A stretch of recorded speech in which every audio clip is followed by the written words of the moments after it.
Welcome to the Beyond the Mat podcast, an in-depth talk show discussing exclusively WWE topics. My name's Rick Boogs, and I came to rock with the Beyond the Mats podcast that is beyond the M-A-T-T podcast.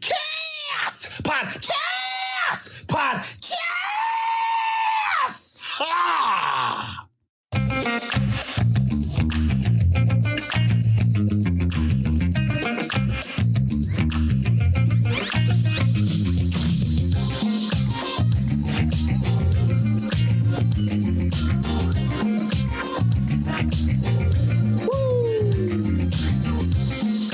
That's right. Yeah, It's Wednesday. that's right. That means that we're here for the Beyond the Mat Weekly Fix. I'm here with Kyle today. We are going to be talking about everything and anything about WWE going into the Hell in a Cell pay-per-view. We had somewhat of a uneventful Smackdown this past Friday, in my opinion. But we did see a new alliance between Riddle and Shinsuke Nakamura against the Bloodline. We'll see where that goes. We also saw Kevin Owens come to a realization with Sami Zayn, and Sami Zayn come to a realization himself with the Bloodline. We also saw on Raw some development in the women's triple threat women's triple threat Raw title match between Asuka, Bianca, and Becky Lynch, getting some heat there. And we had probably one of the best promos I've seen in years by Seth Rollins on Monday Night Raw. That man is an absolute master behind the mic. He totally hit this one out of the park. I'm so happy that WWE gave him the credit. Whoever wrote this is an absolute genius. But how did you feel about the week, Kyle? It was actually a pretty fun week of wrestling between SmackDown and Raw. I wouldn't say that it was exceptional, but there were some storylines that were moved on. You know me, I'm all about the characters and the stories and what's going on there. So yeah, so there was some fun stuff that happened, some decent matches. Nothing in particular that made me go, oh my gosh, what was that? Nothing I hated, so that's good. How'd you feel? Well, the thing I usually equate it to, like, when we're going into a pay-per-view and there's all kinds of mid-card storylines going on, and, we obviously don't have a world champion on the show, the pay-per-view that is, and we don't have women's tag titles on the pay-per-view and things like that. We know that it's going to be a lot of mid-card stuff, and this week felt like, the middle of a chapter of a book that may not be your favorite chapter, but you need it to be there to get to the final chapter, which is Hell in a Cell. And ultimately, you need these things to build to the WrestleMania at the end of the year. So was it great? Not that great, but I appreciated the attention to the storylines they had and advancing them. And there was some good go-home heat added to, Rollins and Cody, like I said, and even the Raw Women's title match. Now, speaking of Raw, one of the talking points coming out of this week is the fact that the Hell in a Cell pay-per-view is 100% Raw matches, pretty much. We have no SmackDown matches as of now, and it's been reported that WWE already has their internal script ready for Hell in a Cell, and there is not any additional matches being added. Now, that remains to be seen because we have SmackDown on Friday and something could happen. But right now, we just have the 6 matches on the card that we have. Don't have the women's SmackDown championship being defended. Don't have the unified tag titles being defended. And obviously, we don't have Roman Reigns defending anything. But we do have a new feud for those unified tag titles. Riddle and Nakamura have been feuding with the Usos and were able to win their championship contenders match on Raw, which gave them the opportunity, obviously, for a shot at that title. What do you feel about Riddle and Nakamura together, Kyle? I love both of them individually, so I'm excited to see how they can deal with being in a new tag team, because obviously they come from two different tag teams and they're going to be working a lot different. But I think it's going to be fun because both of them are high action, lots of striking, lots of punching and kicking. And you got Riddle that's got all of Randy's move set now. So you know you're going to be able to see at least one RKO in there, a draping second rope DDT, you know, all the classic Randy moves. I bet you Riddle's going to get a hot tag and he's going to come in and do two suplexes, you know. I'm excited to see what the two of them can do together. I actually really like Shinsuke too. And I feel like his character hasn't really gone anywhere in a while. And so I'm hoping that with this connection between them, it changes his character a little bit. Obviously, when Boost comes back, they're going to have to reconnect and do their thing. But for the meantime, I hope to see a different angle from Shinsuke from this. Yeah, I do think that Riddle himself is somebody who adds charisma to whoever he's with on screen. Just look at the way that Randy Orton sort of transformed over the past year or so, being next to Riddle and RK Bro. I just feel a different charisma from Shinsuke Nakamura when he's on screen with Riddle that hasn't been there. And so it's nice to see him featured in this way and, you know, next to somebody who I think is getting a bigger push than a lot of people realize. I think that, you know, they have a lot of faith in Riddle. Riddle's very over with the crowd, and, you know, he's somebody who's going to be getting a singles run here at Roman Reigns pretty soon, I believe. And I think that he's just a good guy for Shinsuke to be with, to heat Shinsuke up too. And I also think that having them together, feuding with the Usos, opens the door for either one of them, obviously Riddle, but Shinsuke too, to have some kind of feud with Roman Reigns. And of course, we still have Randy Orton at home right now with, you know, what they're telling us is back issues. Pretty sure that's a kayfabe injury. He's just taking time off. But, you know, we had the unknown element of what he's going to do in his return.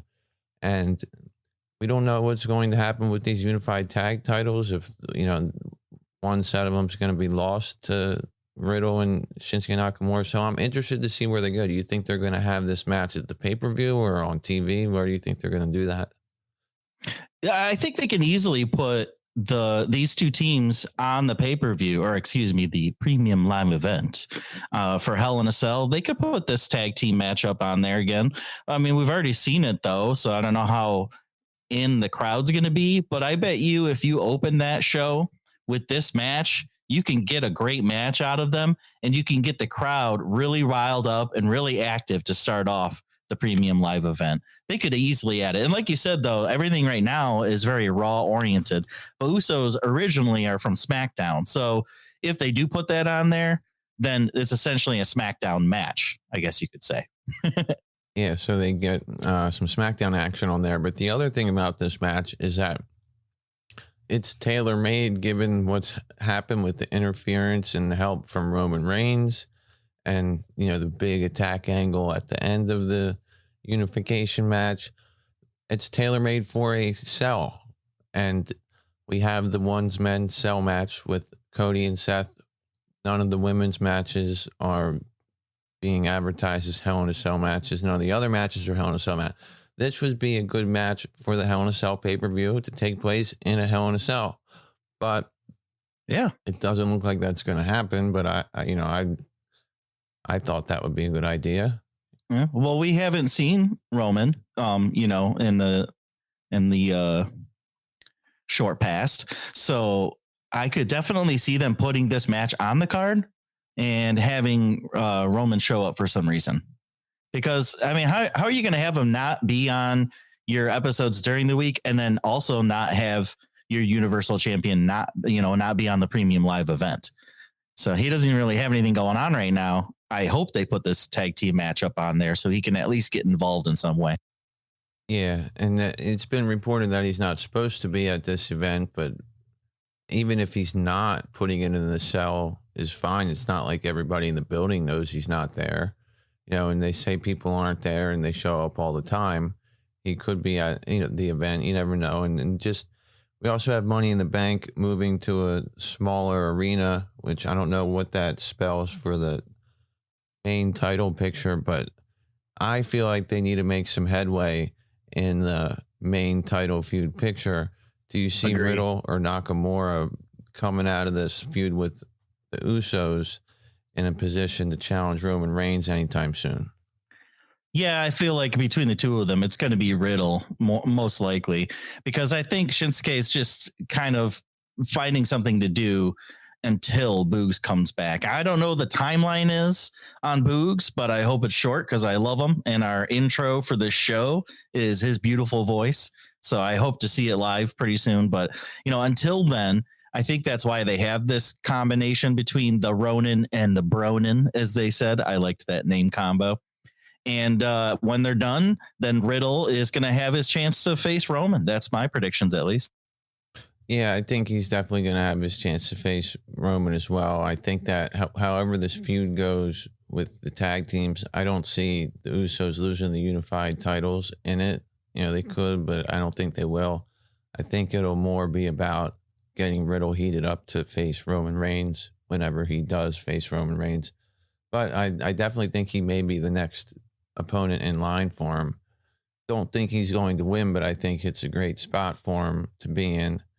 And, I think he's going to be a world champion before a lot of people who, a lot of people think will be, like Theory and people like that. I think Riddle will hold a title, a world champ, whether it's Universal or the WWE, before a guy like Theory, in my opinion. And a couple months ago, I remember, talking to a couple of guys, who are three guys you can see really, being something in like a year or two, because you always think that way. Like, I always wonder, like, in 10 years, am I going to be looking at a guy like, oh my gosh, geez, he couldn't lay Sheamus's boots up. He's not good. And you know what I mean? And so totally. And like, these days we're like, God, that guy couldn't hold his own with The Rock or Stone Cold. And,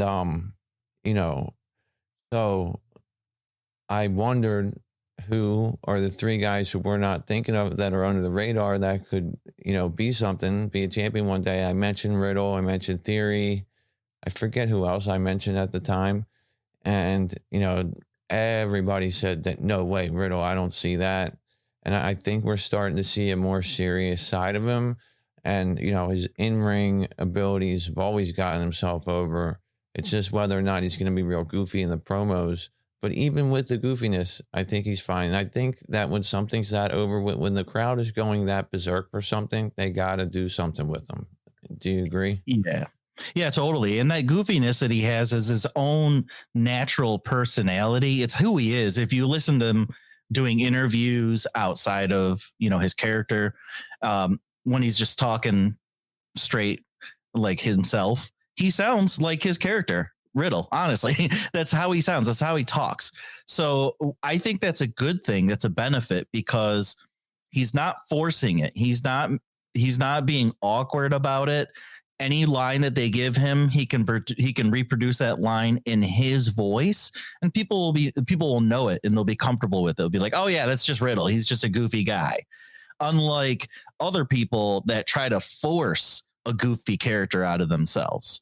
And that, like Shanky dancing, like he's not a goofy person and he doesn't have a goofy character. So it looks awkward, but with Riddle, it's totally natural. I think it's awesome. I think it's one of those redeeming qualities, that people really appreciate about him. Yeah, it's like endearing, and you're right. Like in his shoot interviews, he doesn't sound any different than he does in his WWE interviews. That's how he is, and there's nothing wrong with it. But yeah, I think it's good for Riddle, good for Nakamura. I like Nakamura in the ring. He looks a little bit like shaky at times, like he doesn't have the timing right. But maybe that's just because we haven't seen him in the ring a lot. But he also, fights strong style with a lot of wild kicks and stuff like that. So a little bit different. I like the pairing though. I like having somebody who's, proven, former, somewhat of a top guy in Nakamura with Riddle. I think Nakamura is getting a lot out of being with Riddle, with Riddle's personality, and Riddle needed somebody to feud with the Usos with. So I think it all works out. And I think that, like we both said, we'll see Riddle against Roman Reigns in due time. You got anything else on this one? No, it's just I'd like to point out the fact that Riddle and Shinsuke, I can't really remember them being hated by the crowd at any point. They're very beloved, and they're the perfect team to put up against the Usos, who are supposed to be the opposite of that. They're supposed to be the most hated team. So I think this is a great dichotomy between them and the Usos. And the Usos are great workers, of course. As long as I can see them in matches, I'm happy. They put on great matches. But with Riddle and now Shinsuke involved, it's a great, like, black and white, yin and yang between the two teams. I love that. Yeah, I agree, man, because, RK Bro, before Orton got hurt, was so over. They did the injury angle, the beatdown angle, and now you have Orton hurt, but who has basically the biggest entrance of any single male star on SmackDown? Like the one that people go the most nuts for. It's Nakamura. So if you put Nakamura and Riddle together, totally over, you got a totally over team there. Especially if your name is Pat McAfee. Yeah. And then you had the Usos who come out, they do the classic bait and switch promo to piss everybody off. That was great. Yeah, they had everybody chanting Usos. And then they said, "No, we didn't need you. We didn't need you, little guy in the Kevin Owens shirt." That was great. That was one of the better lines of the week. But yeah, for sure. But yeah, I don't have too much more on this. I did want to get into SmackDown with the women's division here. We got Shotzi, Aaliyah, Baszler, Natalya, Xia Li, and Raquel in the division underneath the champion Rousey right now. Now, we saw a backstage segment where Shotzi was sort of being a loudmouth, firing everybody up. It didn't seem like too many people wanted to hear it. And then she ended up getting locked into the women's locker room by Aaliyah. I wasn't a huge fan of Aaliyah's acting in this segment, and neither of the backstage segments, where she was being talked to and then walked away or whatever.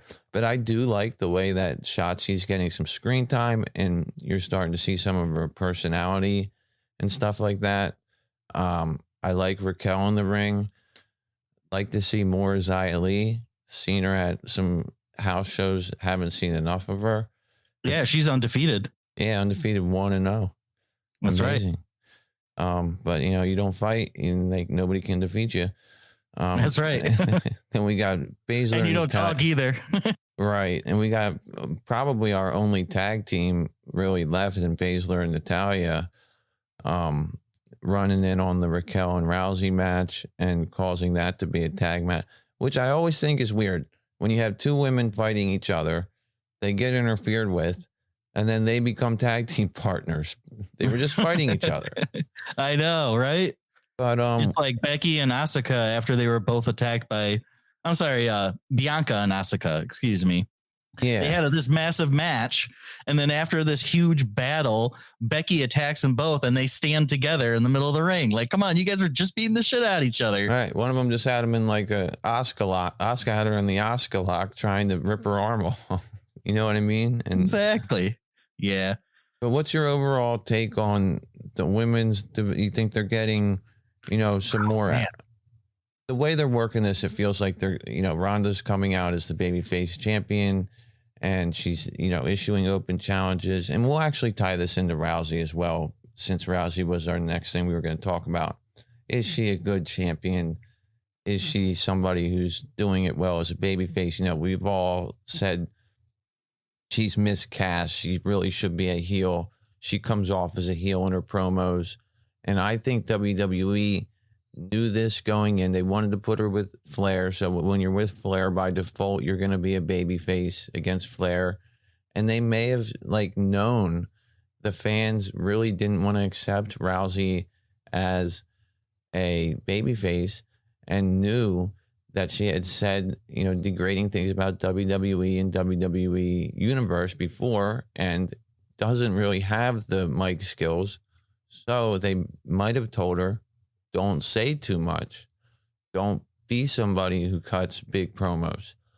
do it in the ring.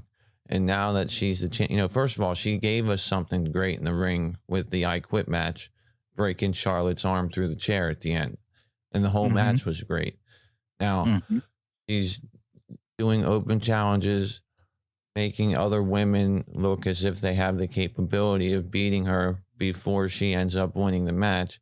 So I think that's good too as a babyface champion. And if you can win those matches and you're continuing to help grow talent, then you can get over with the fans in the ring that way, in my opinion, at least, without having to, ideally you need to be able to cut promos and stuff like that. But if you're somebody who can't, if you have that ability to be a fighting champion, to me, that's enough to be an acceptable champion. So that's Rousey.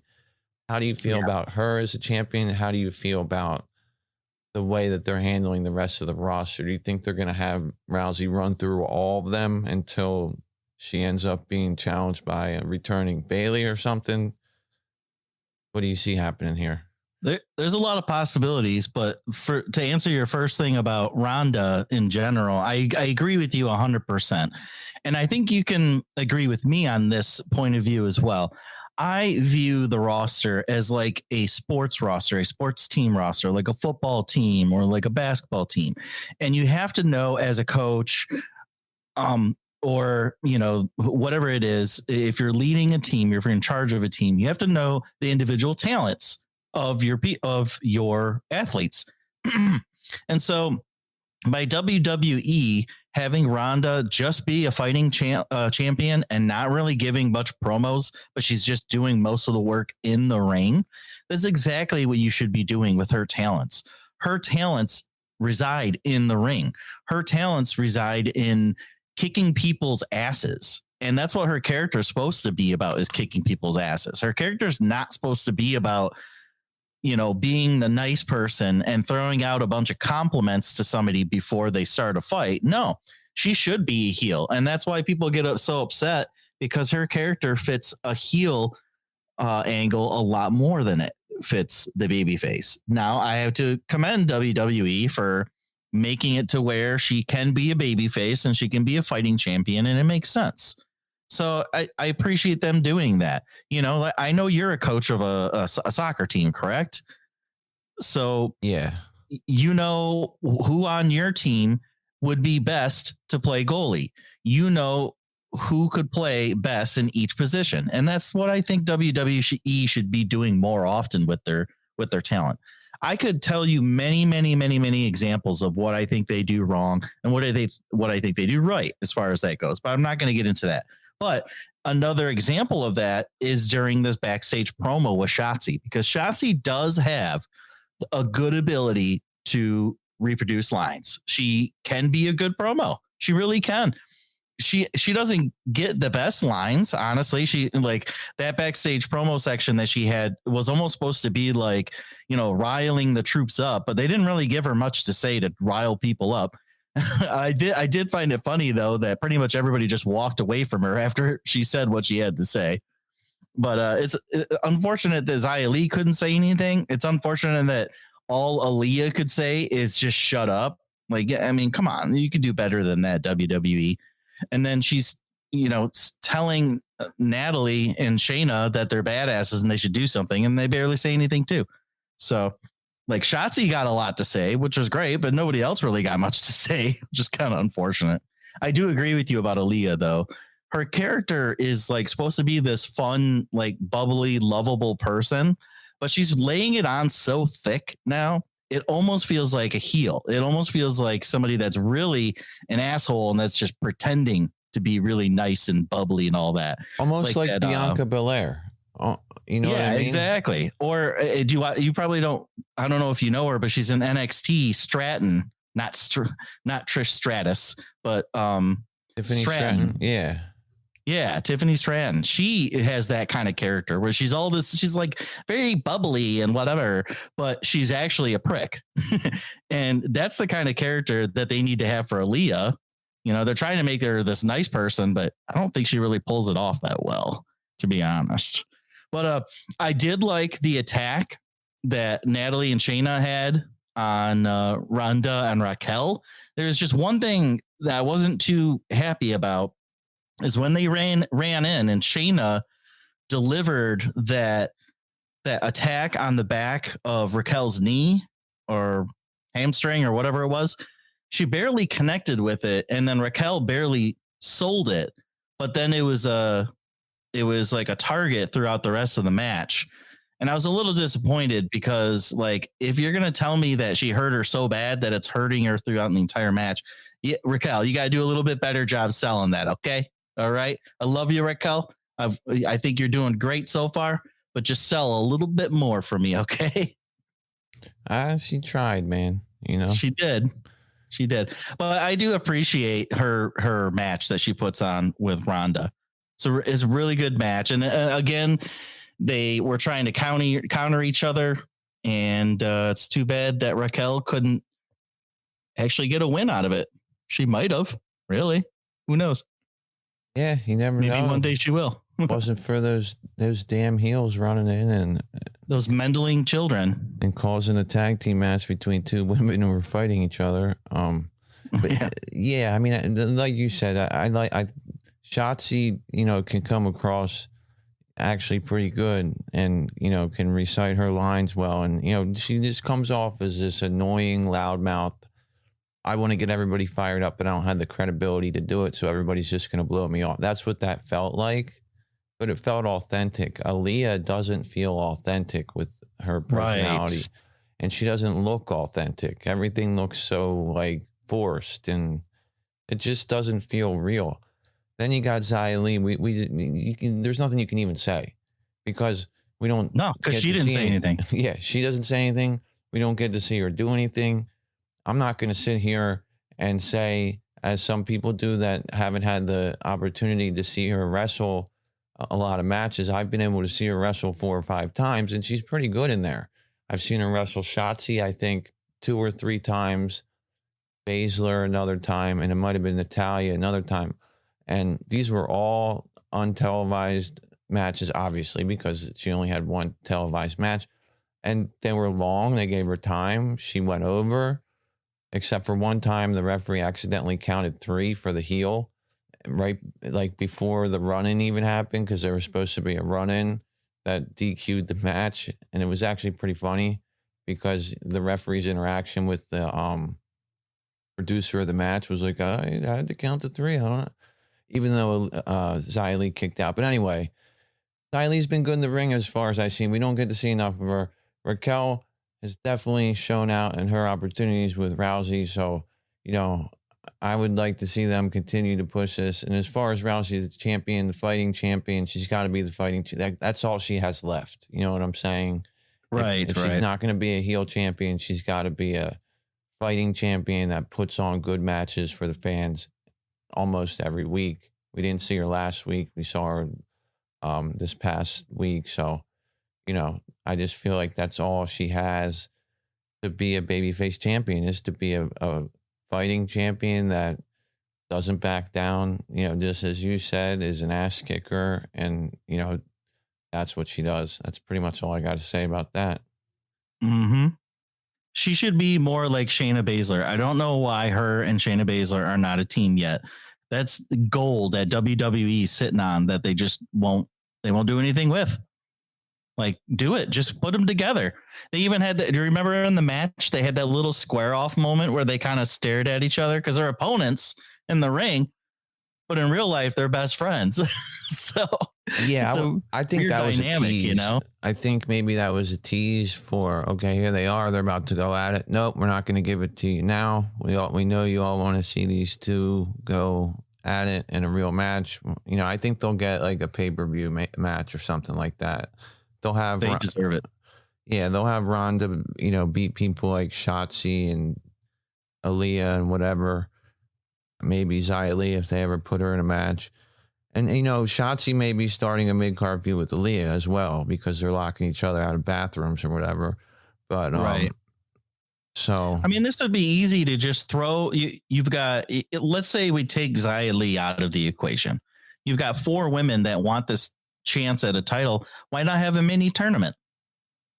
Yeah. And that'll really spice things up, right? You have Natalia versus Leah. Then you have Shotzi versus Shayna. And then the winners face each other. And then the winner faces Ronda. Just a little mini tournament. You could do it in 1 to 2 episodes. Right. I think they could do that. Or, just have a fatal 4-way or 5 whatever pack challenge they want to have, ladder match. There's so many things you could do. Now we got Money in the Bank coming up, so I think that's going to happen That's a good opportunity, yeah. Yeah, for the women's title, and who knows where they're going to go. Hopefully we get. I'm wondering when the hell Bailey's going to come back. But that's pretty much all I got to say about the SmackDown women's picture. It doesn't look like the title's going to be defended on Hell in a Cell, which is fine. We know what the plans were there that got nixed. And they need to not rush things, just because something happened with their original plan that didn't work out. We don't need to just throw somebody with Rousey on the pay-per-view if it doesn't make sense. So I appreciate the fact that they're taking the time to build it and they're taking the time to present Rousey as the fighting champion. But other than that, I don't have much more on this. We're going to hit a break here, though. All right. You got anything before we hit a break? No, that's it. All right. Well, what I have to say is that if you would like to have us ad-free, please prescribe. Don't prescribe anything. I don't have any medication for you. Subscribe to our Patreon. For $1 a month, you can have our content ad-free. Like us on Facebook. Find us on Twitter at BeyondMattWWE. And you can send us an email at any time, matt@beyondthemat.com. And if you are a patron, don't forget that you have the opportunity to come on a show with us. Just let us know when. We'll be back just after this. The Beyond the Mat Podcast. We'll be right back.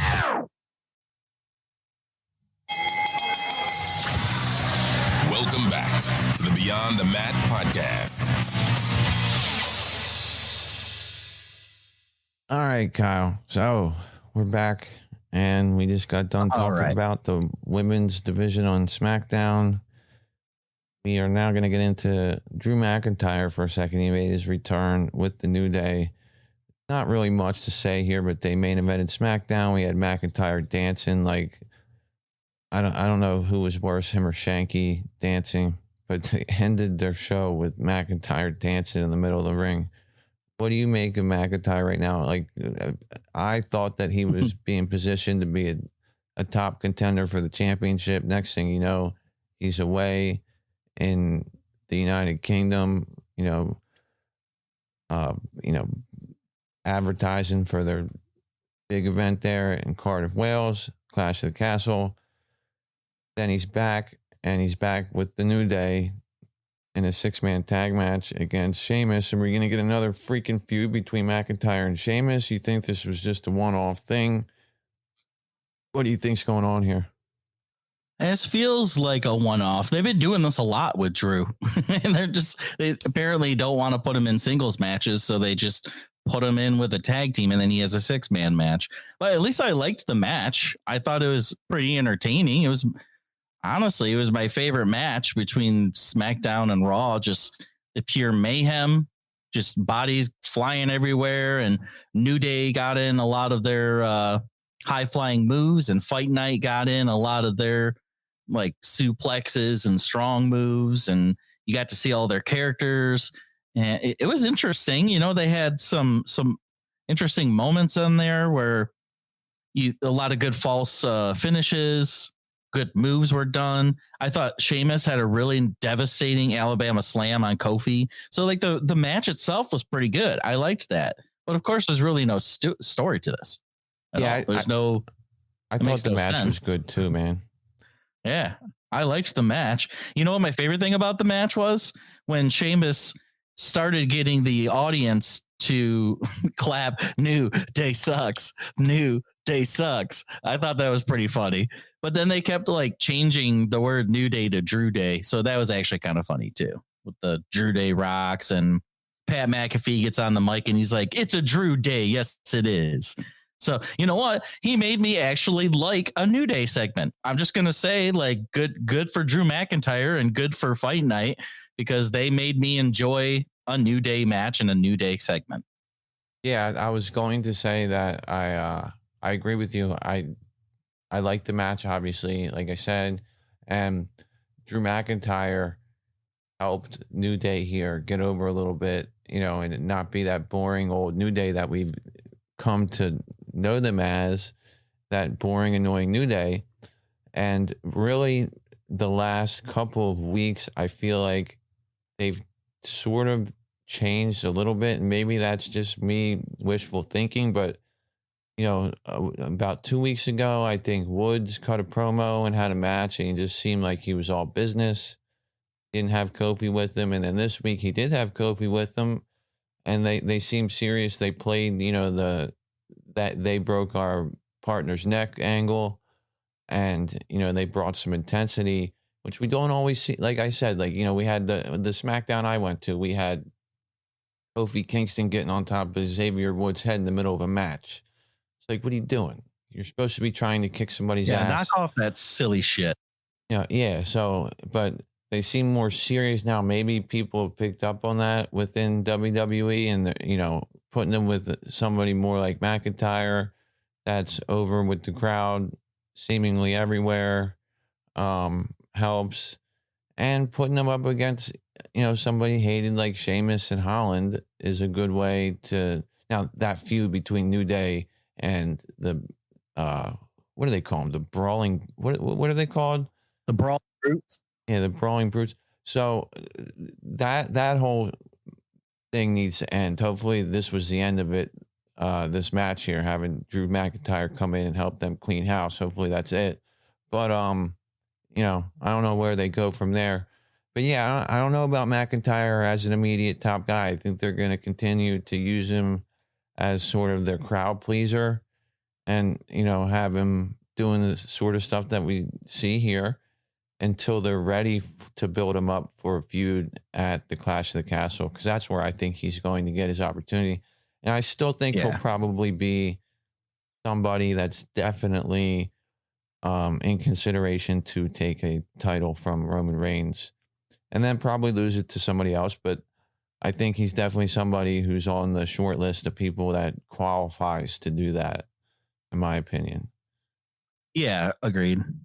And it's obvious that they're using him for crowd pops, because when they get him in this match, his entrance alone obviously gets the crowd riled up, but his hot tag was pretty interesting. The crowd was going nuts for it. It was almost like a Randy hot tag. That's how much they wanted him in the match. So that was a big audience pop there. I like to point out the little details. I don't know if some people notice or not, but just like character things, like during this match, Butch was constantly trying to get in cheap shots on the New Day. Like anytime Xavier or Kofi would come over to the corner or come over to his side of the ring, he would try to punch him or kick him or get some. That's just good character development. That's good. That's telling a story. That's telling the story that this guy's just unhinged. He's just nuts, and he doesn't even care about the rules of the match anymore. So I liked that detail in there. And, when Drew gives Ridge that Claymore, I thought that was going to be the end of it, but they actually ended the match with Xavier doing that top rope elbow bomb drop that he does from like almost across the entire ring.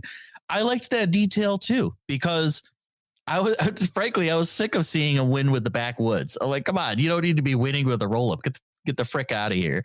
So I liked that they let him get that, after Drew hit the Claymore, he tagged in Xavier and let Xavier do his massive elbow. So that was nice. It's just little things in the match that I enjoyed.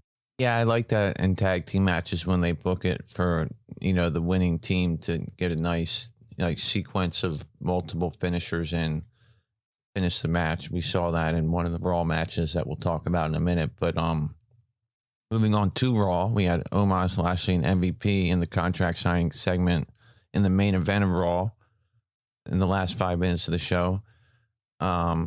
this obviously, I guess it was announced last week. A lot of people were like, oh, they never announced that it was a handicap. It was announced on the bump or whatever over the weekend that MVP, in fact, it might have been Raw Talk immediately after Raw. It was Raw Talk. Yeah, right after Raw.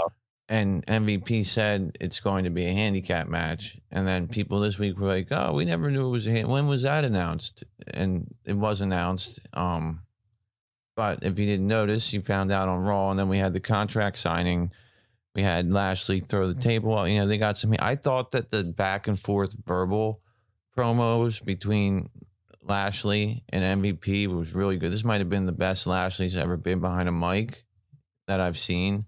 When he has the intensity, it was much better. Yeah. He didn't mess up any lines. He seemed like there's times where he gets in this hole of being like, I'm going to beat your ass, and then I'm going to take your ass and put your ass in the hurt lock, and then I'm going to throw his ass over. Hurt lock your ass. Like, wait a minute, man, you're not putting the hurt lock on somebody's ass. Like, what do you mean? Yeah, I think that was it was because MVP was a good counter to him. They could go back and forth. It was a conversation rather than just Bobby trying to recite lines. So that was much better situation for him. And MVP did great in it. They ended up, it went off the air with Omos going through the table via a Lashley spear. So what do you think about this match, this feud heading into the pay-per-view? And what do you think about, is it going to be more about Lashley and MVP? Is this more about building Lashley up? Can Lashley afford to lose this and still maintain his place at the top of the card? Things like that. What do you think about this? Well, they've built Bobby up as such a strong baby face, and I think they were actually expecting the audience to give a little bit more of a reaction to this segment. I don't think anybody did a bad job necessarily during the segment, but I don't think the audience was really into it as much as they thought they were going to be into it. I don't understand Cedric Alexander's association right now with MVP and Omos. I don't, because they constantly deny him, but yet he keeps showing up to help them. But what happened in that situation after Bobby got him out of the ring? How come he couldn't step back in to help? I was a little weirded out about that because Bobby was outnumbered 3-1. And I know we're trying to make Bobby look really strong here, but Bobby cannot overcome those numbers. I don't care how strong Bobby is. So I was a little weirded out about that he could overcome all that. And then, but I did like the spear on Omos and sending him through the table. Omos sold that pretty well. Man, when Omos picks up Bobby Lashley, I still can't believe it. Like, that dude, does anybody realize how freaking big Bobby Lashley is? Like, for Omos to just pick him up like nothing, it's unbelievable. So, like, that guy's super strong, and Omos has a lot of potential to stick around for a long time and be a really good wrestler. He's just got to fine tune a lot of things. He's got no promo ability right now, but he can take 275 pounds and put it on his shoulder like it's nothing. So that's damn impressive, and I love watching it. Yeah, I really want to see Lashley do that fireman's carry thing he does when he bangs somebody's head on the ring post ringside. Oh, that would be deadly. I want to see him do that to Omos, but I think that, this match is going to be one where he can't overcome the odds of two people, and, they protect Omos that way for it. But that's pretty much all I got to say about that. I like that they added some depth to the story here. Like I say, that's what we basically got all the way around, was a lot of just little depth, little things that enhance storylines here.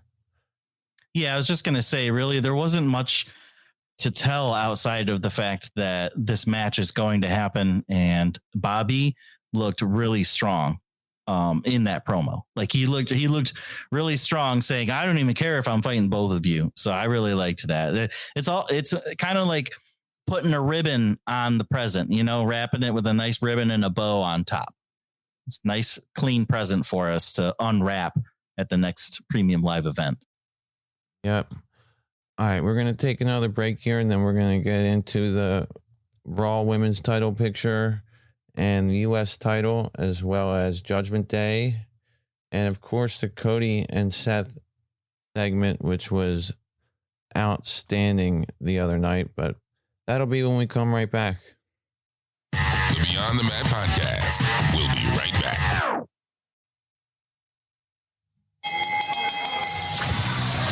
Welcome back to the Beyond the Mat Podcast.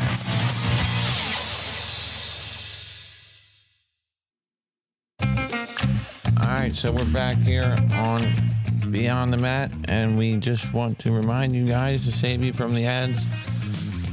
Subscribe to our Patreon, $1 a month. You will get all the benefits of the top tiers if you join before July 31st. That includes merchandise and coming on the show when you choose to do so. You can join us for one of our weekly fixes, weekly Q&A shows, Raw or Smackdown review, or premium live event review or preview.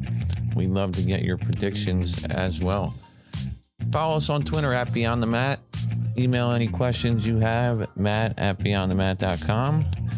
And we are getting ready to get into our Raw Women's Championship feud, which will see a 3-way match at Hell in a Cell pay-per-view. Originally was supposed to be just Asuka and Belair. Actually, it was originally supposed to be Sasha Banks and Belair, or Naomi and Belair, rather. But getting Asuka and Belair with Becky Lynch as the third wheel here, I think this is actually a more sensible feud than what they originally planned, and I like what's happening with it. I liked how they booked it and had, Asuka get in there and look strong, and they had Becky gain her way in, and then they had the two of them go at it the other night, Asuka and Belair, that is, and they put on a great match. You had Asuka, going for all kinds of different submissions, and then you had Bianca Belair overpowering her. So the story they told in the ring there was really cool. I think they have the potential to put on an absolutely banger of a match, just the two of them, and having Becky in there should make it even more interesting. It also gives them a way to sort of handle 2 or 3 feuds all in one in this match. It'll, shut the door on Becky if she loses. It'll build up Bianca bigger as the new champion, and it'll handle the Asuka Becky feud as well. Bella, you stupid idiot! Her name is Bianca Belair! I think it's all about Bianca. I don't think there's any way she's losing this match. I think that they'll probably protect Becky in it. We'll end up with an Asuka pin. But how do you feel about this women's 3-way match and how we've gotten there? This is honestly my most anticipated match of the premium live event. Honestly, I love Seth and Cody, and I love everything they're doing, and I loved both of their matches, and I didn't think they could top their first match with their second, but they did. So I know they're going to have a banger of a match. But honestly, this 3-way triple threat match is between these 3 women is the number one thing I'm looking forward to on this premium live event. These are 3 of my favorite women all in the same match. They're my favorite in-ring workers. Becky and Bianca tell such good stories when they're in the ring. They're so good. They had my favorite match of WrestleMania, the 2 of them. So you add Asuka to the mix. Oh man, I am so excited to see this match. And storyline wise, it's really not a lot about the 3-way rivalry that the story is here. The story is more about the individual characters and what they're doing kind of on their own, Bianca is that babyface champion where she just wants to hold on to it. She's on the top. She doesn't want to let it go. And she's like beaming in her moment in the spotlight right now. So you can't, like you said, you can't take it off of her right now. It's too soon, but that's her character angle. And then Becky's character angle is that she's hit rock bottom and she's trying to work her way back up to the top. And Asuka's character really doesn't have anything going on feud wise. So might as well just mix her in with these two good workers right off the bat, just to get her in the ring and get her working again. And then you can build a solid feud between Asuka and somebody else a little bit later. Maybe this continues with her and Becky after this. I don't know, but it's more all about what the individual characters are doing in this storyline, not so much why the three of them hate each other, because it's really not about that. Yeah, but it's going to be a great match. Yeah, like you said, it's like the individual characters and their individual beefs with one another. And really, like, Bianca doesn't have really any beef with Asuka other than Asuka won a match to have the right to face her. And Becky has the beef with Bianca, wanting the rematch. Bianca has a beef with Becky for screwing her at SummerSlam last year. And Becky has the beef with Asuka about giving her the title when she went away to be a mother. So, I originally the feud was supposed to be Asuka and Becky alone, and then Belair and whoever won the 6-pack challenge or whatever. Then they moved to this. So I think you're right about after this, we'll probably see Asuka and Becky continue on to something, but Belair will probably go over here and then move on to another singles feud, maybe Ripley, maybe Bliss, somebody like that. But yeah, I think that this is definitely, like, I agree with you that my favorite match of the WrestleMania weekend was Lynch and Belair. I think that they have every opportunity here to steal the show. I don't see any ring rust in Asuka in the ring at all. I think she's been really good, really smooth in there. Her knees are really nice looking when she's hitting people in the face with them. She's getting all her submission stuff in. Becky stood tall on Raw by coming in and hitting the manhandle. We haven't seen that in a while. We always see Becky going for the manhandle slam and somebody slipping away. And she put both of them down, which indicates to me she's not going to walk away the winner here. And with the go home math, that adds up to her losing. And, she doesn't need to. It's a lot. She is at the point in her career a lot like Seth is, where, and Seth's her husband too.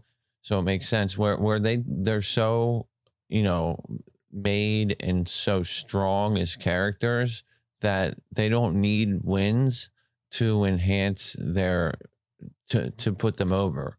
They're already over. Exactly. And so, the titles, the wins, they don't need it. I think that, that's why Seth's a perfect person to rub against Cody and have Cody, start off with this big winning streak against a big guy. And that's why I think Becky's the perfect person to, while she was champion, to build up the people she did, like Liv Morgan, like Doudrop, like Belair. And I think she's a perfect person to have feud with basically anybody that you want to have a solid in-ring feud with. Yeah, and Becky can handle the promo side of it. And that's what happened in the beginning of Raw, where she gave a fantastic promo to start the show off with. Yeah. It was interrupted, unfortunately, by Asuka calling her a baby and doing her whole baby shtick, whatever that thing is. Yeah, so what do you think about Asuka's character? Becky's great. What's up? How do you feel about Asuka's character and presentation of her outside of her ring work? I feel like there's not enough to go on right now, because all she's done so far is shown up and called Becky a baby. That's all they've given her. And they're using the storyline of when Becky handed over the championship to Asuka. So Asuka, in response, apparently is just calling her a sore loser. That's why she's calling her a baby. She's just calling her sore. There's really not much character development from Asuka. So I hate to really throw Judgment out there right now, because like a lot of characters that they bring them back very slowly. I mean, Alexa Bliss, we don't know anything about her. All we know is she's back and she's winning. That's really all we know about her character. So they do this all the time where they bring somebody in that's new, or they bring somebody in that's been gone for a while, and they don't really do much with their character for the first month. They kind of just let him get used to being in the ring, used to cutting promos and things like that. Then I feel like we're going to have a more solid storyline. And that's why I think Asuka and Becky will continue after this. That way they can get a more solid story out of it, because we don't really have much go on right now. Yeah, and the other thing I think about, to piggyback on what you're saying about how they bring back people and sort of, get their feet wet first before they make big changes. Like, even when they do make changes, they don't necessarily go backwards with the changes. Like, so, you mentioned Alexa Bliss, and now she's coming out looking a lot more normal. She looked very pretty. Still has the Lily doll because the therapist told her as long as she had it, she'd be normal. So I think that's the reason why we're seeing that. And, a lot of people, some people sell dolls. yeah, just to sell the merchandise. They found a way to weave that in there and make it make sense. So I guess it makes sense. But with her, it's like people harken back to, this is the goddess Alexa Bliss. This is, this previous version. And it's, to them, it's not a previous version. It's a new evolved version.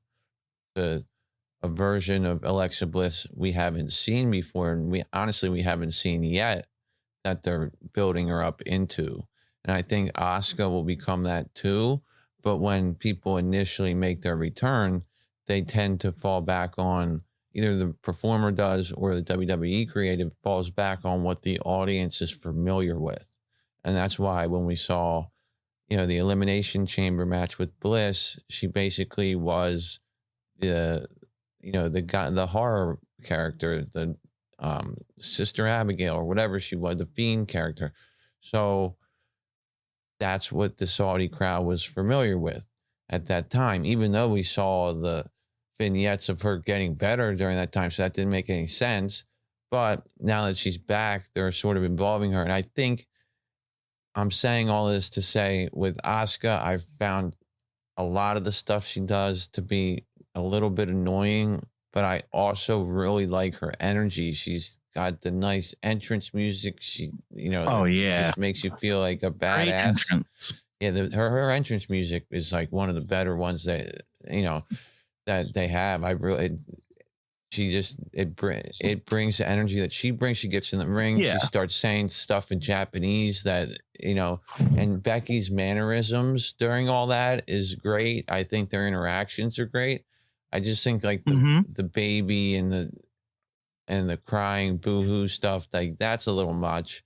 But other than that, I think that Asuka, like I say, they're starting where they left off and gonna work to evolve her character similarly to how we're seeing it play out with Bliss.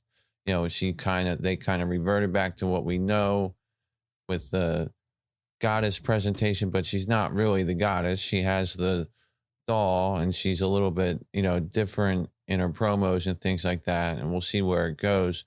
But I think they're heading to something else. It's almost like, if you think about The Rock, like The Rock let's say they wanted to turn The Rock in 2003 and, something wasn't working. They wouldn't go back to Rocky Maivia that he came in with. You know what I'm saying? So they would, turn him, make him the Hollywood heel. And that's what he became. He became more of a heel because he was always leaving for Hollywood and stuff like that. So I always see characters as more of an evolution than I know we always like to say, I wish they would bring back this version or that version or this version of that character. And like 99% of the time, they don't do that. They move in sort of a linear direction with it. But that being said, yeah. How much do you think they've done that with Asuka? Do you see an evolution in her character? I don't see, like I say, I don't see it very much yet as far as what they've shown us, because we've just seen sort of the cartoonish boohoo baby, you're a baby, not a mommy, whatever. But she still has that energy and the outbursts and the broken Japanese and just the fierceness that she's fighting with and stuff like that. I think they're starting to change her a little bit, but it'll probably take the next feud she's in, most likely with Becky, for that character evolution to actually happen. I don't think that they've really represented her as anything. That they've kind of presented her as what she was when she left. Yeah, she's basically the same character. She's got, like you said, though, I think the word you're looking for is charisma. Her charisma is top notch. She's got more charisma than probably most of the women, maybe even all the women outside of Becky. You know, she can carry her own.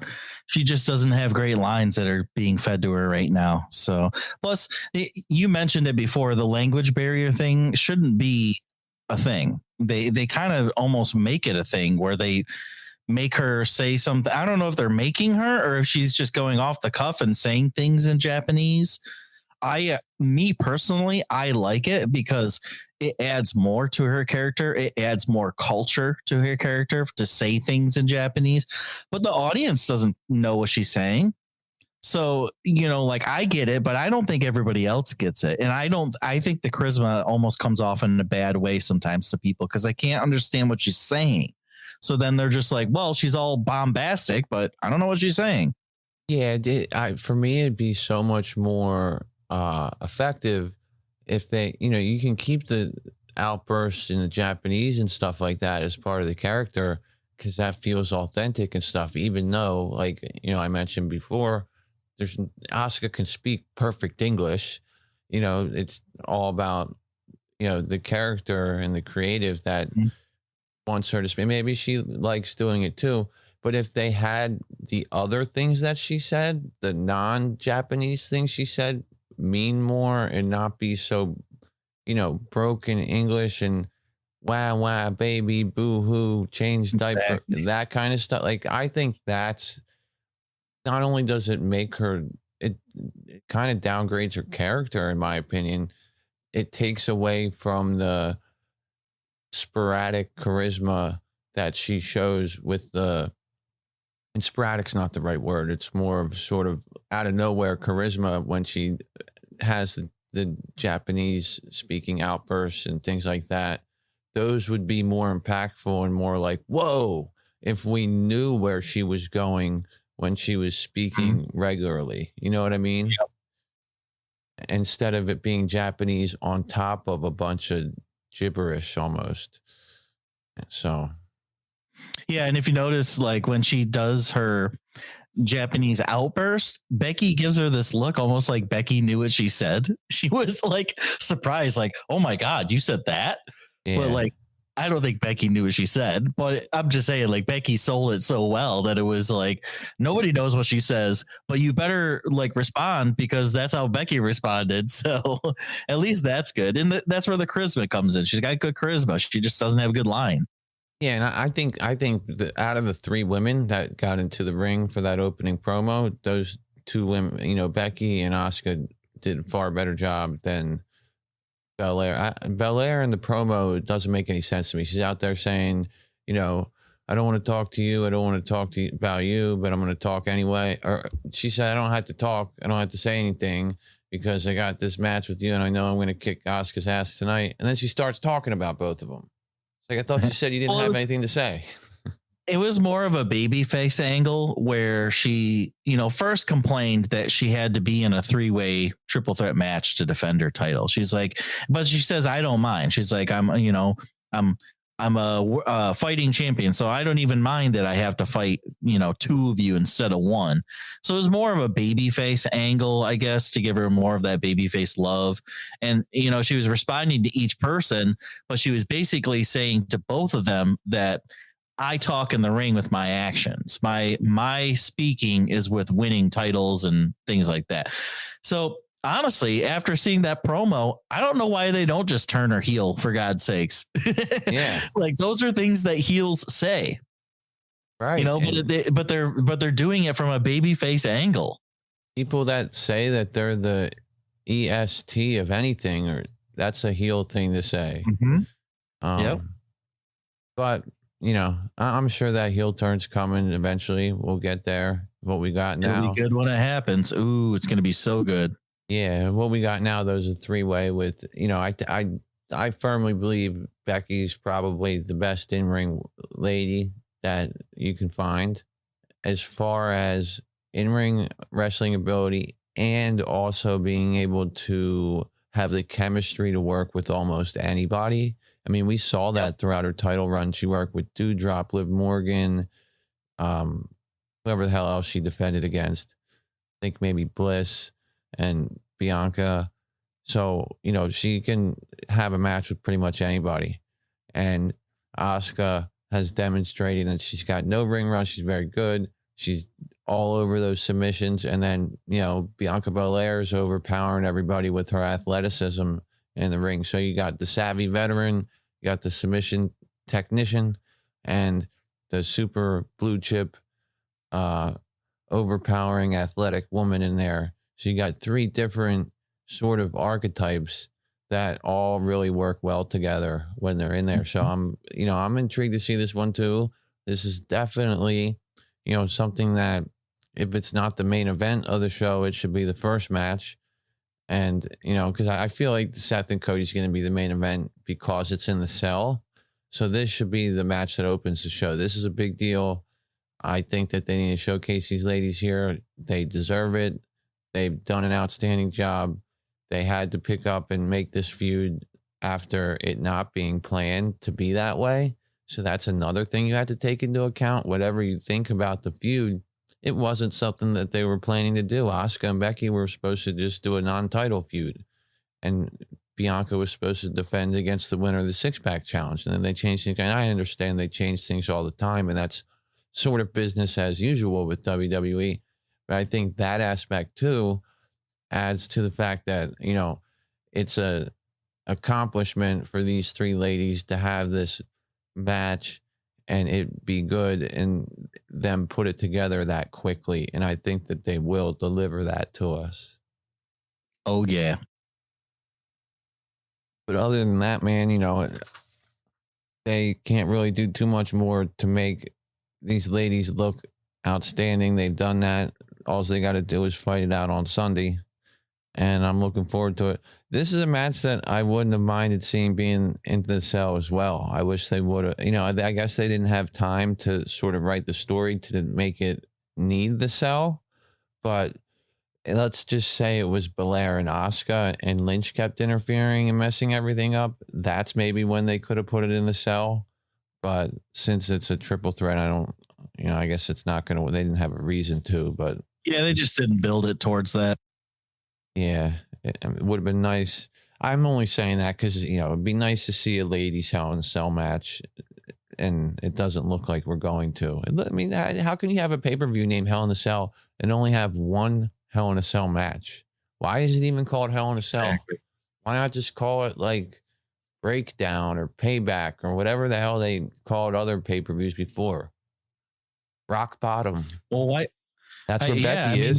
They named a lot of them off of what the storyline was doing. Yeah. You know, whatever the storyline was at that moment, the biggest storyline that is.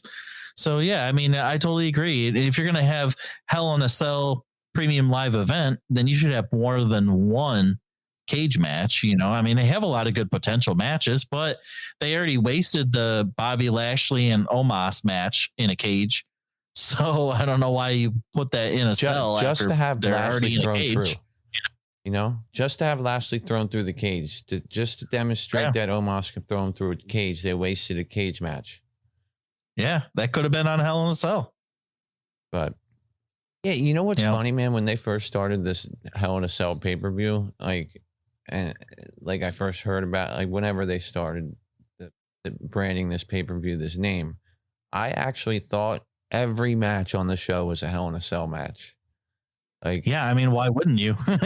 Same thing with TLC. I thought everything was a TLC match. I thought Extreme Rules, everything was an Extreme Rule match. I thought Elimination Chamber, you know, there was multiple. I mean, I guess there's multiple because there's a men and a women's, but I thought there was more than one Elimination Chamber match, like one for every title or something. Like, I was that dumb to think that that's what it was. But for I don't think they had any Extreme Rules. like thinking back, I don't remember any matches having any Extreme Rules. Not even the Demon and Roman Reigns one. I was just thinking in the last one. Sorry, the most recent. When the hell was the most recent Extreme Rules? There was one in 2021, wasn't there, at the end of the year? Yeah, I remember now. I thought that was the one that Finn Balor was Demon against Roman Reigns. Now you got me thinking. When was that? Which pay-per-view did Finn Balor and Roman Reigns face? And Finn Balor was a demon. He fell off the ropes and doesn't seem to have gotten up. But even then, there was no Extreme Rules involved. Yeah, that's the one from 2021, last year, that had Roman Reigns defeating the demon. But there wasn't any Extreme Rules, wasn't there? The match card here, we had singles match, 6-man tag team match for the SmackDown Tag Team. Another single match for the Raw Women's Championship. That was Flair defeating Bliss. Damian Priest defeated Jeff Hardy and Sheamus. Triple threat. Extreme Rules for the WWE Universal Championship match was the only Extreme Rules match on the card. Roman Reigns. Okay, so they did have one. Okay. I just don't even remember them breaking any rules in that match, to be honest. Lynch and Belair had a match that night that ended in no contest. So that was back when that was a 17-minute match. They gave them a lot of time for that match. And then the Reigns match was when Balor fell off the top rope or whatever, when the top rope broke, and everybody, not everybody, but people say, oh, ever since he fell from that rope, he hasn't gotten back up. Yep, pretty much the death of the demon. But I like Finn Balor, anyways. Man. Speaking of Finn Balor, why don't we get into the Judgment Day and Bullet Club, if you want to call it that, situation we got going on here. We got a mixed gender tag match at the pay-per-view, which is always can be clunky, can be interesting. The men can't hit the women, but the women, always bait the men. And then usually the baby faces get distracted by a heel woman trying to bait them. But more importantly, on Raw, we had the match between Rhea Ripley and Liv Morgan. Now, the first thing I'm going to say about that is I can't believe they made them come out for their ring entrances and then had the Memorial Day promo or whatever, and the Lacey Evans thing with the waving the checkered flag, which, by the way, am I crazy? Or did they not tell us last week that Lacey Evans was making her in-ring return this week? They did say that. So what's up with that? Man, I don't know. I don't even think they know what they're doing. Honestly, I feel like they wanted to make Lacey Evans a heel, but they had all these Memorial Day plans. So they just kept giving her those promos for 6 weeks straight before she even came back. They don't know what they're doing with her right now. Well, they want to do this, dirty turn to a heel with her being like, the fed up Marine that's fed up with working so hard, and all these ladies, are privileged and she's not. She had people overdosing her entire life and her father wasn't even there for her and things like that. And like, that's a heavy, sad story. But at the same time, having her, do the Marine stuff and then turn like around the time of Memorial Day, around the time of Independence Day. I don't know if that's the greatest look. So maybe that has they're just trying to get past it, I think. Yeah, maybe they're stalling a little bit. It's not like there's anything what feud would she get into? Go after Bianca Belair immediately? Like, I wouldn't believe her as a credible opponent, especially when you have other people on the Raw Women's roster like Bliss and, even somebody like Doudrop, as much as she's not been featured that much, like, she deserves a shot at working her way into the title picture at some point. Rhea Ripley, obviously. So Judgment Day promo or Judgment Day situation, we had Liv Morgan and we had Rhea Ripley. Rhea Ripley calling Liv Morgan pathetic throughout the match. You know, you could tell the story here was that Liv was doing all she could and Rhea Ripley was just overpowering everything. One of the nice spots of the match was when Liv Morgan went for an apron Hurricane Rana, and it was just before a break, and Rhea just stopped her mid Hurricane Rana, blocked it, picked her up, slammed her into the barricade. They went to a break. Thought that was a really nice spot by the two of them. You know, it's hard to execute a Hurricane Rana on its own, let alone stop it mid Hurricane Rana and turn it into a power bomb. Like, I know we see that kind of spot all the time, but to do it off the apron ringside, I thought was pretty impressive by the two of them. Yeah, the match ended up, you know, having a similar finish as the one week prior, where Edge did the interference blocking the Oblivion attempt by Liv, but then this time Liv was able to slip out of the riptide, hit a backstabber, get the pin. And then I felt like, you know, the coolest part of this was when we had, you know, the post-match shenanigans and the three baby faces standing tall after they all each took a turn hitting their finisher on Priest. I thought that was pretty cool. You know, we had the phenomenal forearm and the coup de grace and an Oblivion from Liv. So I thought that was pretty cool. And then we had the two sweet moments. So that was nice. Judgment Day itself, I'm still not really there with it, man. I like the idea, like I've always said. I like a change for Priest. I like people under the tutelage of somebody like Edge, because he's a guy that, you know, for people my age and probably your age, I guess, depending on when you got into wrestling, you know, I've watched his entire career. I watched him since his first match, you know, and he's a legacy guy for me. I'll always love Edge no matter what. And it's actually kind of funny. I heard him talking. I was thinking about this, and then I heard him talking about it on one of the other podcasts, and they were saying, you know, Edge comes in and he has these promos and about the fans, and they don't appreciate the fact that he came back after breaking his neck and he worked so hard and did all this. And it's like, well, wait a minute, Edge. Actually, we do appreciate all that stuff, and that's why we like you. We are impressed by the fact that he came back from a neck injury, and we are, you know, thrilled with the fact that you've been so dedicated. You know, fans have never been that way, but it's funny that he uses that cheap heat at this. Now, as I say that, the cheap heat is what brings down the Judgment Day. And honestly, like, yeah, they've sort of laid out their mission statement, but not really. I don't really know what the purpose of the group is, except to wreak havoc on AJ Styles. And then my other thing is that I actually liked Rhea and Priest here, and I felt like that this went over well because Edge wasn't there. And so now we have a three aside 6-person mixed tag match at Hell in a Cell. You know, I'm not totally into the Judgment Day thing, although as with anything, I will let it play out. I've sat here and let Happy Corbin and Madcap Moss play out. You know, this is certainly better than that. But I just think they're missing something with the promos. They're sort of taking a little bit of too much time with them.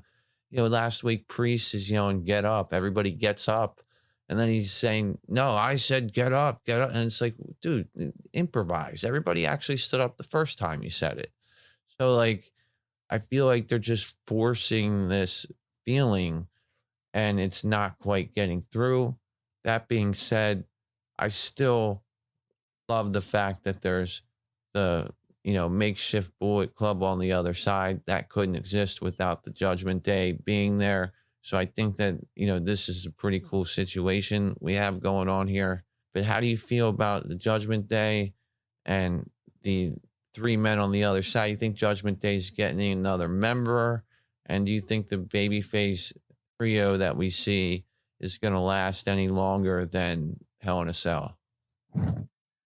Well, I definitely think there's more members coming to the Judgment Day. It's not over, that's for sure. Edge has said so, and I like what Edge is doing on social media. He even got me. Okay, he got me figured out. I guess he started putting pictures of people that with no explanation. He just started putting pictures up on his social media, like on Twitter and things like that, of other wrestlers, and then everybody, including me, assumed that they are possible future picks for the Judgment Day. What a great thing for him to do, because it makes it fun for all of us to speculate on who it might be that'll be the next person to join. I really have no idea. At this point, I have no idea, but I think that Priest and Rhea are doing a phenomenal job right now in changing their characters. I see little things every single time I see them. There's something new about them, about Rhea and Priest. They change a little bit about their physical appearance or their gear. They change a little bit about how they deliver their promo. So I appreciate that. Rhea in this match, by the way, was doing a really good job of having like heel tactics throughout the entire game and throughout the entire match. And she would, really hit good. Liv. What's that? She was really good in the match. She was like the amount of heat grabbing things she would do. Yeah. And just, you're pathetic. And just the way she ragdolls Liv around. Her aggression. Yeah. It was great. And the looks, the scowls that she was giving to the audience was fantastic. On her intro, like her entrance, she has that new music, right? So she had to time her foot stomp differently to the new music. She timed it perfectly. And she added, like, after she does her little stomp, she turned her head to the camera in just the right timing and just the right facial expression to just really send this message to everybody that's just like a fuck you, I'm here to kick somebody's ass. She was very focused at that point. I loved it. It was a great entrance by her. Great match. Liv did a great job too in the match. She didn't really botch any spots in my opinion, which is good for Liv. Yeah. She's growing on me. I have been judging her pretty hard. I should join the Judgment Day. I've been judging Liv pretty harshly recently, but she's gotten a lot better recently. If she's in the ring with somebody strong, she looks good. And when she's in the ring with Carmella, it's a mess. If she's in the ring with, even when she was in the ring with Banks and Naomi, Banks has a very, unique style, and Naomi does too. And, you got to be a certain type of wrestler to be able to take those kinds of movesets. And, just off the beaten path here, Shotzi's somebody who I see work well with certain people, and then her selling of certain other wrestlers' movesets is just not right, and it just doesn't work. I think a lot of it's chemistry. I, along with you, wasn't the biggest Liv Morgan fan really ever until recently, when she starting to improve in the ring. The promos is going to take a while for her. She might not ever get there with the promos, but the in-ring stuff, it being clean, is definitely something that she deserves credit for. And I definitely think that her working with Rhea Ripley helps her achieve that, because it's somebody who's big and strong and can take the offense that she's trying to give. And then, Rhea Ripley's overpowering style works really well with, somebody who's a little bit slighter built like Liv Morgan. Yeah. So. And Liv does a good job of selling the match from the aspect of, she knows Rhea is stronger. She knows this. So she tries to attack her in different ways where she can use her speed or athleticism to bring Rhea down. She had like moments where she did repeated drop kicks to Rhea to make sure that Rhea gets down to her knees. So I liked that approach. It was, it was a really good match from the aspect of the two women that was involved. It wasn't that good as far as some of the pacing and some of the other things that were going around the ring. Like, for example, you said it was weird that they put some stuff in between their entrances. Well, I wrote down in my recap, you have Liv Morgan enter, and then you have a commercial. Then you have a recap of the Mustafa Ali and Theory match from earlier in the episode. Then you have a backstage promo with Ali, and Ali gets beat up by Theory. So all that stuff happens. Then finally Rhea has her entrance, looking awesome. Then they cut to a commercial. Then they have the Memorial Day video after the commercial. Then they finally start the match. So like you said, like you have these two people standing in the ring for 10 minutes, you know, doing nothing. We got a lecture from was a little off there. Yeah, we got a lecture from Corey Graves about Memorial Day in between there. Yep. Yep. So a little off that way. And I don't know if you noticed this, by the way, but there was a botch, I think, on the count by the ref. There was. I was about to mention this too. You're right. He only got to 2, and for some reason they rang the bell. Yeah, exactly. The third hit was just like an inch above the mat, and it stopped, and it was obvious. If you're watching the ref, you can see it's obvious, and you don't even hear the slam on the mat either, you know, but the audience, you can hear them say 3, and then you hear the bell ring. And what's weird too is in that sequence, during that pin, you have Liv that rolled up Rhea because Rhea was distracted. She got distracted by, I think, AJ or something like that. And so Liv rolls up Rhea and gets the win. But as she's holding Rhea, AJ is like jumping into the ring to interrupt the pin. Like if you're watching, AJ jumps in from off the side of the ring. And I'm like, what's going on here? Yeah, that's like part of what you were saying, that the outside of the ring stuff was a little bit mistimed. You know, I didn't understand why we had to, during the commercial was when Priest and AJ came out. Like we come back from the commercial and they're just there. Yeah, the people in the arena said that they even played AJ's music for him to run in. And really, you know, we didn't get that on TV. We just I need that. I need to hear AJ's music. Come on, guys. Yeah, I mean, well, honestly, like, I mean, that's part of the viewing experience, is the watching it and being like, oh shit, Liv's getting ragdolled. Oh my God, here comes Priest. She's totally in trouble. And then you get the AJ entrance with the music, and you know. Pulls at your emotions. It's what it's supposed to do. And so, you know, I now the botch on that was supposed to be the finish. That was totally on the referee. I don't know why he didn't count to 3. And, you know, a lot of she. I think it was a she.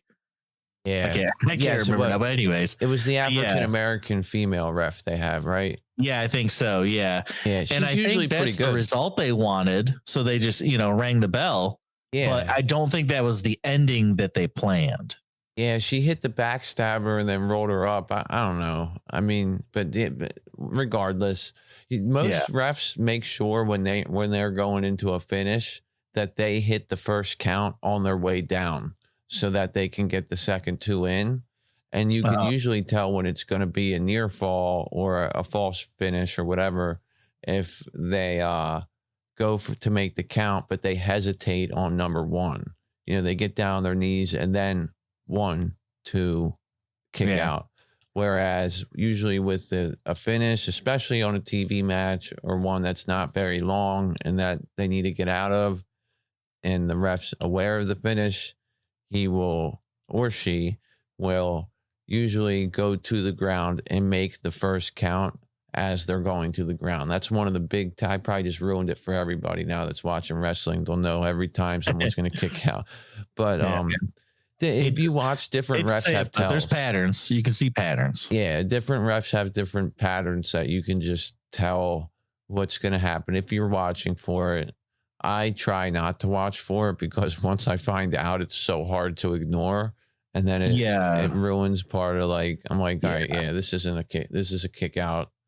This is I've conditioned myself to just not even watch the ref anymore. Like some matches, if I'm watching them a second time, I'll specifically watch the ref to see things that I miss.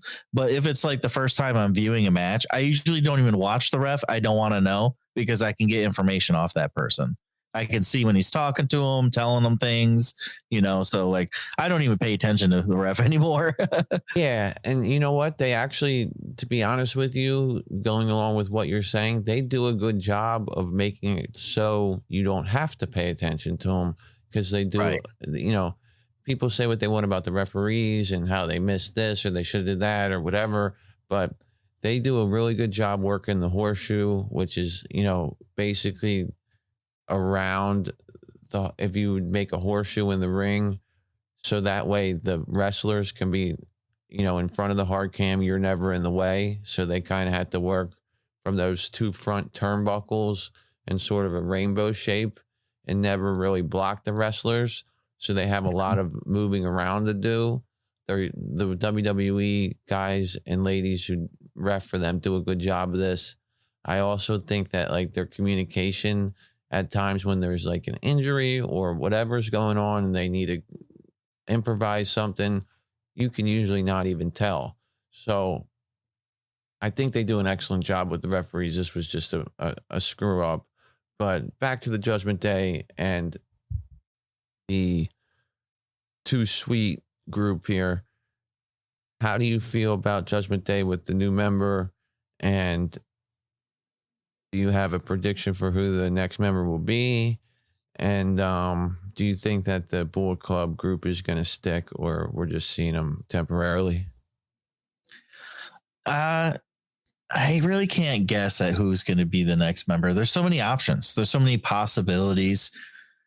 I honestly think it would be awesome if Mustafa Ali got pissed off after losing his U.S. title match at the next PLE coming up, and he joins them and he gets this dark side to him. But they can't do that because he's such a baby face right now. But I would love to see him join. But I think the most obvious one would be Ciampa. I think that's, you know, the most obvious pick. At least he's really not involved with any storylines either. They're just kind of mixing them up with different people. So that's who I think would be joining. And to answer the other question, I don't know if this Bullet Club thing is going to last more than the PLE, but if it does, I don't think that Liv would be with them. Maybe it'll just be AJ and Finn kind of doing things together, and then Liv goes off on her own to continue her singles career and maybe get some new confidence behind her after joining this team and maybe winning this next match coming up. There's my early prediction, as I think that the baby faces are going over for that 6 mixed match, but I don't think that Bullet Club group reunion is going to last too much longer than a month or two fully. Yeah, I agree. I don't think it's going to last that long. I think it's something they know the fans like, and they're playing it because they have the opportunity to do it right now with those baby faces against Judgment Day. I mean, who knows? They might not even realize that they could do that until they were like, whoa, wait a minute. Finn Balor, AJ Styles are the ones that Edge and Priest are after, and they used to be in the Bullet Club, so let's have them do that.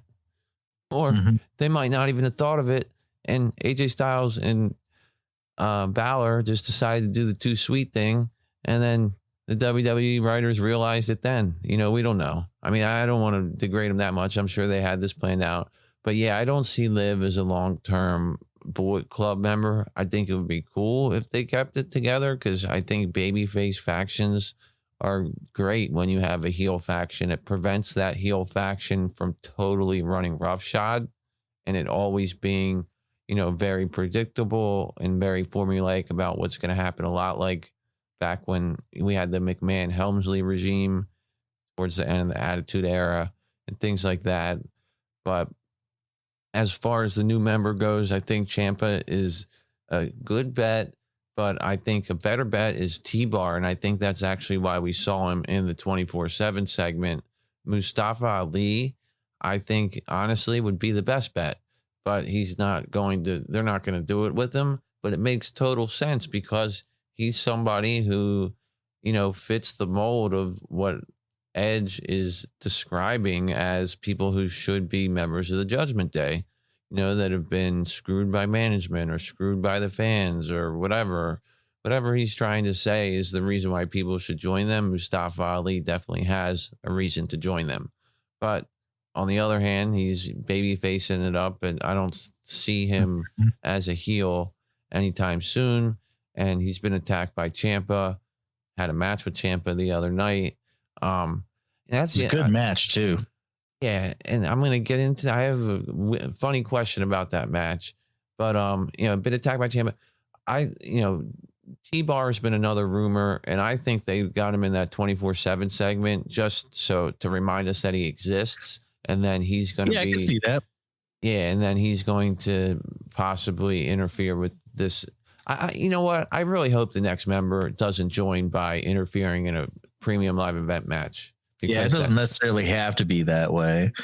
T-Bar is a good guess too because he's been winning on main event lately. He had a couple matches recently and won all of them. So they're building up a little bit stronger, although not on Raw or SmackDown. Yeah. So he came into that 24/7 segment, hit the choke slam. Now we'll talk about Ciampa and Ali real quick. Now, Ali had the opportunity to have a U.S. title match if he had won this match. What if Ciampa won? Did he get a chance at the U.S. title?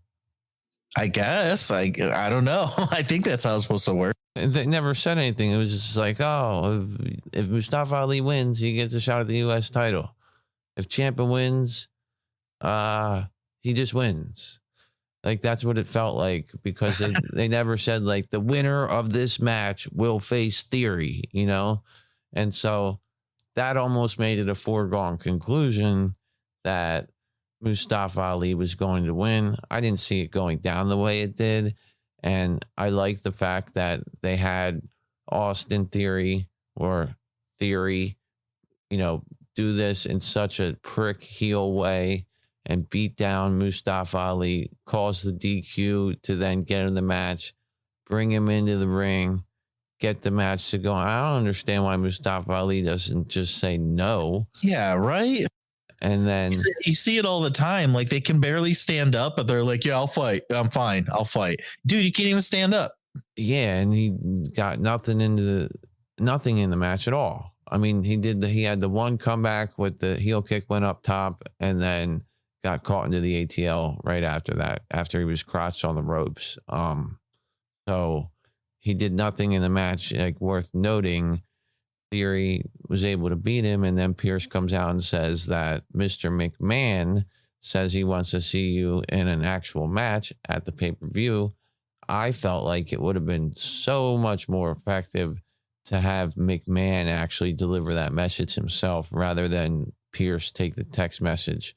But how do you feel about Ali and Theory and how all this played out and their match heading into Hell in a Cell? I really liked that angle that they had at the end there. That was a good thing to do to build some more heat for Theory. And Theory, he's doing a good job of just being a prick. Every time I see him, I hate him. So he's doing an excellent job with that. He's looking really good in the ring. I don't think he has any down spots right now. Like there's nothing about him that I can point out that I don't like. He's doing a great job. And Mustafa Ali is a fantastic seller. He is one of my favorite sellers right now in WWE. And Ciampa is a good seller too. So that match with the two of them was awesome. They were just like everything, every hit, every move, you felt it, you heard it, you saw it on their faces. It was great. I love watching Mustafa Ali wrestle. I think I would like to see him in a lot more matches. I don't think he necessarily needs to be a champion, but just keep him busy and I'm happy. He cuts a good promo too. So I give him a lot of credit for trying to fight Theory, but I do like the angle that Theory took to immediately have the match right then and there. That was pretty cool. Yeah, and like I say, with the other 5 matches on the card, this match included, 6 total matches. All of them had some kind of layer added to them on this Monday Night Raw. So that's why I can't say it was a terrible episode of Monday Night Raw. Did it have the super duper great main event or the, multiple great matches? Not really, but it had things that made sense and that, enhanced the angles. We didn't have this match going into Hell in a Cell before Raw. Now we know we do, But not only that, we know that it's already been fought in a way that Theory tried to take advantage of Ali. Now we're going to get a fresh Ali. It gives you some intrigue as to maybe Ali has a chance when he's fresh. Now, I personally think that Ali will show himself well in this match. It'll be great, but they're not going to take the U.S. title off of Theory right now. He's seemingly the man.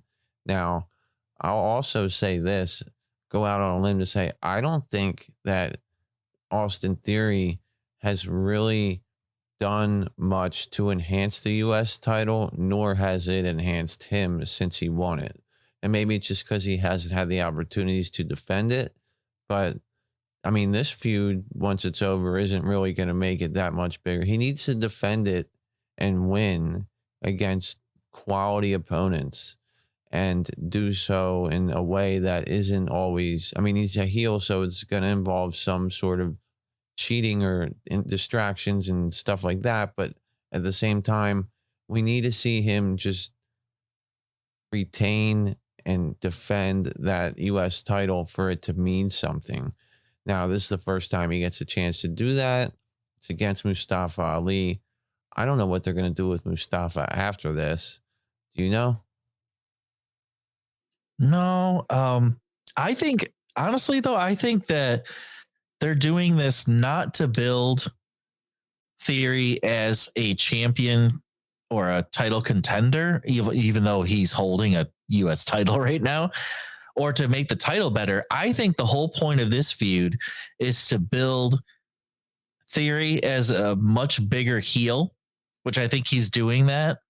And then I think it's also to build Mustafa Ali as the victim of WWE and the victim of kind of the system, crapping on him constantly. So it's like you have those two storylines that's going on. That's really what they're the story that they're trying to tell. It really doesn't have much to do with the championship at all. And it's kind of unfortunate because, like you said, it doesn't do anything for the championship.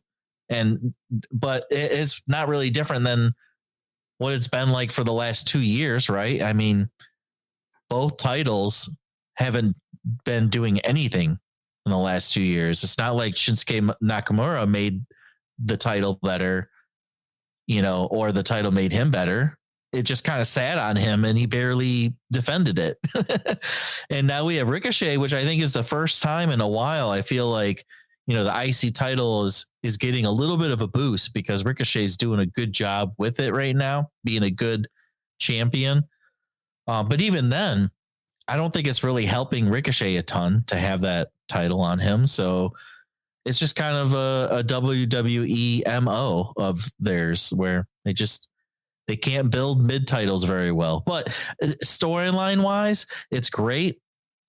During this match, you had Theory on the headset and Byron Saxton was like poking and prodding him throughout the whole match.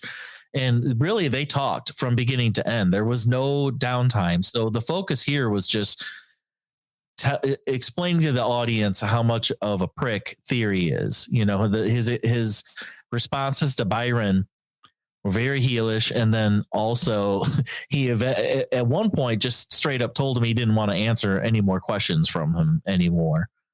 So like that, they did a great job. Theory, I give it to you, man. You did a good job on the mic. I got to hear you talk a little bit more. Good job.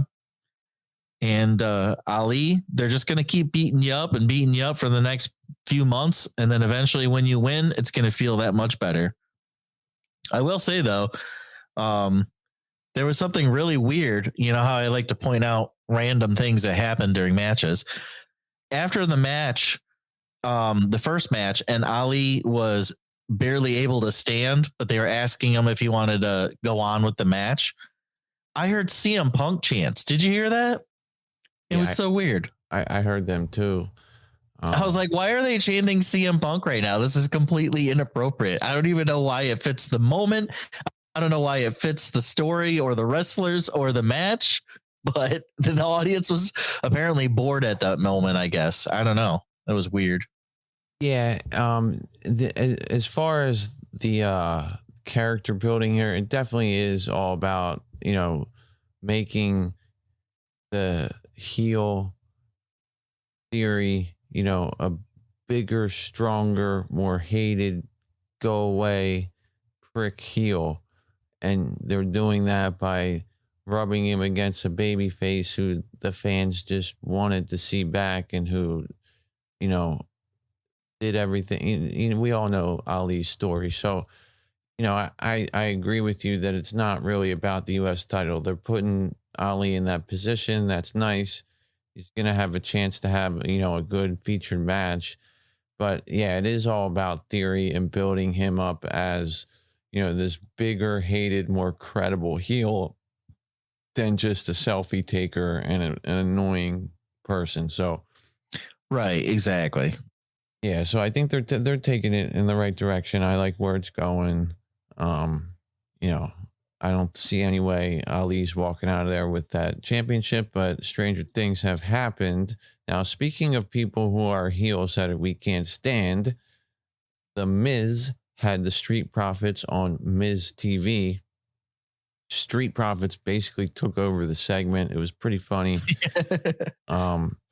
They stole The Rock's catch line, one of his many catch lines, and did the "doesn't matter what you think."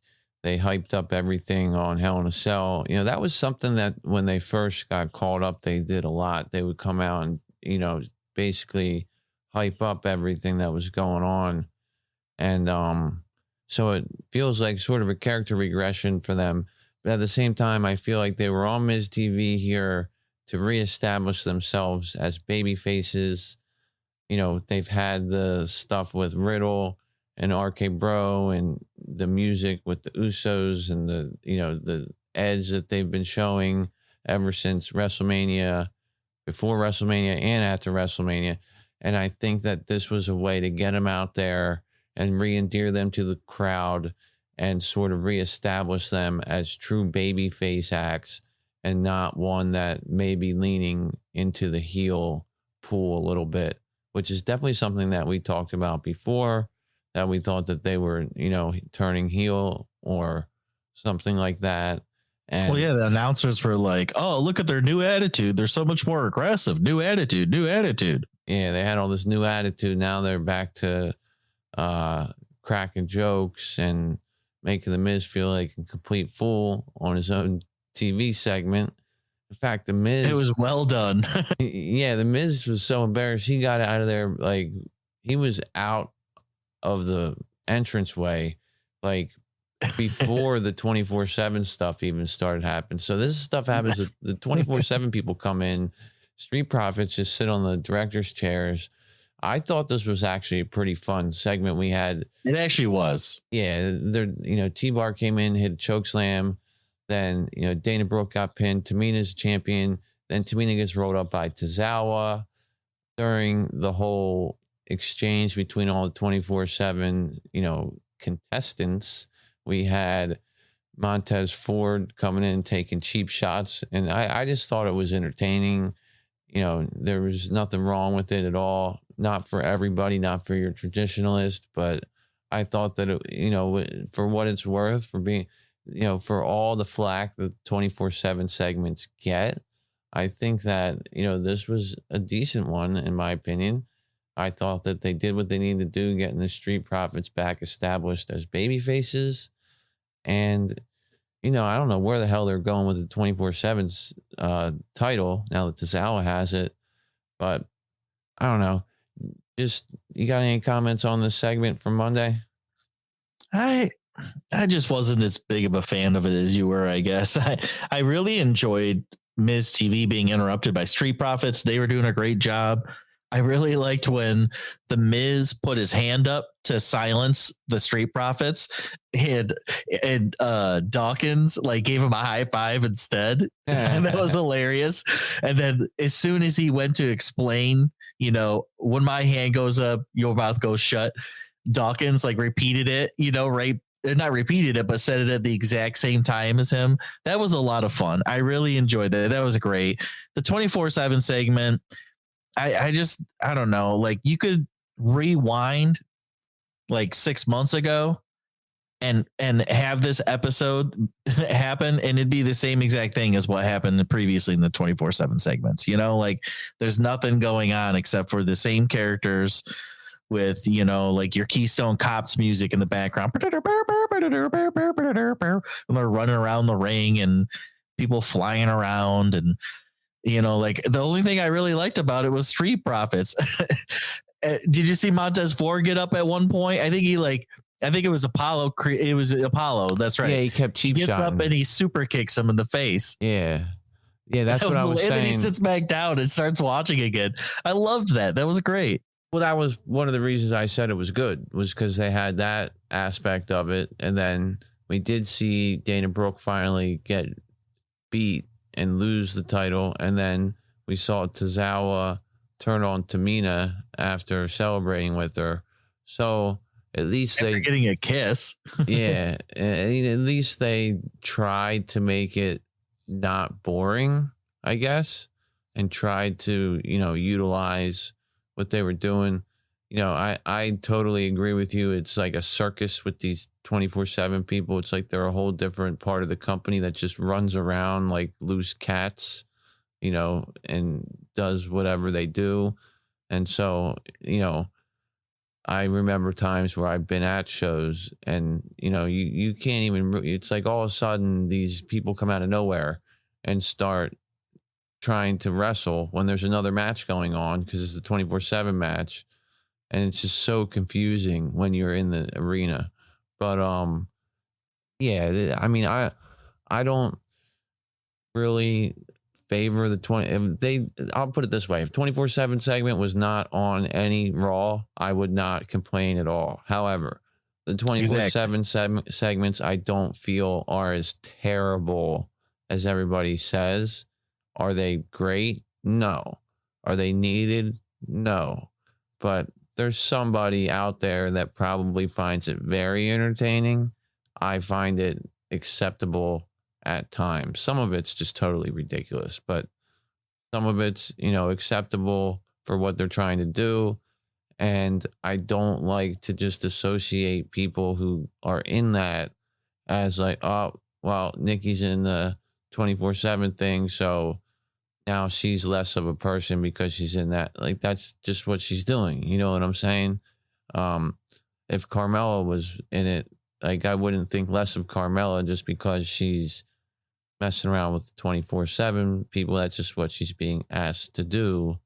And so I think that's part of it where I'm like, it's just part of the show. And that's just, you know, what they're trying to do with these people. It doesn't necessarily mean that these people are any less because they're feuding for it. But, you know, I don't know. That's the 24/7 title. We're going to get into the best part of the show here in a second with Cody and Seth, get to our awards and our trivia. But we're going to take one more break before we do so, and then we'll get out of here. Did you have anything else to add, though, about any of that? No, I'm one of those guys that's just never been a big fan of the 24/7 segment. You can leave it out for me. Yeah. I mean, I don't disagree with you. Like I said, if it's out of there, fine. I'd be, you know, if the belt got burned tomorrow, I wouldn't really be upset about it. At the same time, it's not burned tomorrow and they're doing it. So, you know, when I watch it, when it happens, as long as it's not totally like just embarrassing to watch, I can tolerate it. It's not as bad as, you know, Happy Time used to be, or whatever the hell they called it. You know, that was the type of thing where when it was on my TV, I had to make sure nobody else was coming in the room because I'd be embarrassed. You know, some of the 24/7 stuff isn't as embarrassing to watch, I guess, from my opinion. But certainly not anything we need. We'll be right back after this. The Beyond the Mat Podcast. We'll be right back. Welcome back to the Beyond the Mat Podcast. All right, guys, we are back on the Beyond the Mat podcast here for our final segment, and we are going to be looking at possibly one of the best promos I have ever seen, at least in the past 10 years. One of the best that Rollins has probably ever cut. I thought it was absolutely outstanding. And again, adding more fuel to the feud here. Common theme of the show this week. Cody and Seth absolutely killed it in their segment. But we're not going to get to that first. First, we're going to talk about KO, Ezekiel, and Alpha Academy. KO and Ezekiel have a match at the pay-per-view. I don't think there's really much to say about it other than KO's been carrying it and making it entertaining. He's been very funny. And that's pretty much all I got with it. I don't even think KO's going to win this match, to be honest with you. But do you have anything on KO and Ezekiel before we get into Cody and Seth? No, this is just pure, entertainment match right here. There's nothing on the line. There's a lot of silliness and comedy involved with all these teams, with KO and Alpha Academy and Ezekiel, and they mixed up the Mysterios in there. Well, that was interesting. So seeing a match with them, I guess keeping the Mysterios on TV and relevant, but it's really mostly just about KO and Ezekiel. And I love KO. I absolutely love him. And I do think he's going to lose, but that's good because hopefully if he loses, he can move on to something different. Right. Everything he touches is gold, though. Everything is like comedy genius. His promo with Sami Zayn was awesome. They're both hilarious, and he's carrying it. Alpha Academy is funny too, but they don't really give much mic time anymore to them. Chad Gable's got a lot less mic time, but he is doing a good job in the matches of, throwing in shushes and things like that. So I give him a lot of credit. Yeah, I think in time we'll get back to more screen time for him. They just seem like they have so much going on, trying to push all these different stories and push characters whose beards they shaved off and want to tell us it's somebody different. To be honest, like the match was just kind of meh, it was just kind of mediocre at best. Maybe it's just me, but I'm kind of bored watching Ezekiel. He has like these moments where he's supposed to be firing up the crowd, but I just don't feel it. I don't feel the fire coming from him, and I don't feel like he's selling very well either. So then when he does get fired up, I'm like, okay, well, you didn't take much damage a second ago, so it doesn't really matter that much. So I don't know. I've been kind of a harsh judge on Ezekiel lately. I want to see a little bit more performance out of him. I hate to say it that way, but he's boring, man. I mean, like what he comes in here, he does a big delayed suplex. He'll do a spinning spine buster, and I think he finishes with either a brain buster or a shoulder breaker. Like it's just not. It's a shoulder breaker, like a spinning shoulder breaker kind of thing. Yeah, and it's not that. Just not a moveset that's entertaining to watch. No, it could be better if he did it right. Like what he needs to do is be less of who's he trying? He's not trying to, he's being Ultimate Warrior-ish, right? He needs to be more the Hulk. He needs to like Hulk up before he does those moves. Then it'd be more entertaining for him to see him like hold somebody up in the air for 5 seconds. Let me see you get all hulked up and shit first. Let me see you get like all raged and like pump your muscles and show me your strength, then lift them up in the air. That makes it more entertaining than you just like looking at the crowd with wide eyes. That's it. Like he looks like stunned most of the time. Like, why are you so surprised right now? Just go out there and attack. Yeah. It's not aggressive enough for me. I don't know. And then like, I'll mention it later during our awards, but there's a move that he does that's my least favorite move. And my least favorite move used to be Veer's butt drop, whatever that is, where he just drops his butt on you. And I think it's dumb looking, but I have a new least favorite move, which I'll mention when we get to the awards section. All right. Well, that's about all we need to say about KO and Ezekiel. We'll see how they do at the pay-per-view in their match. I did also about KO. I liked his segment with Zayn last SmackDown. When Zayn's, they're calling each other liars, and then Zayn says liar, liar, pants on fire. Liar, moron, liar, moron, liar, moron. And he says liar, liar, pants on fire, and KO says, hey, too far. They are not on fire.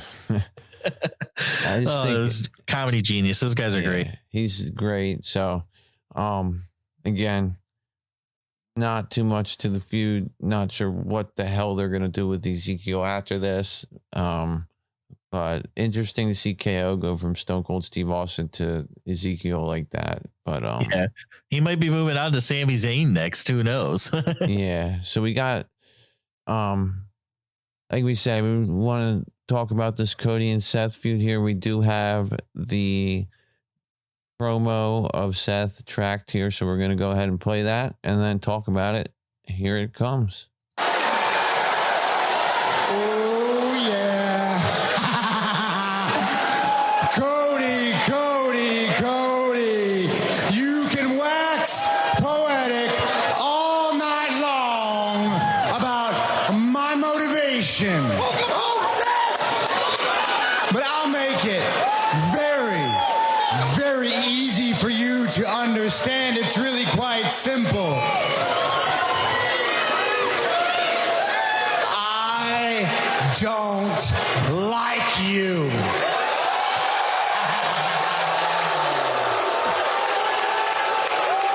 I don't like you. And I don't want you here. You see, I tried after WrestleMania. I tried to accept this new version of you. But every week, the pandering got worse and worse and worse.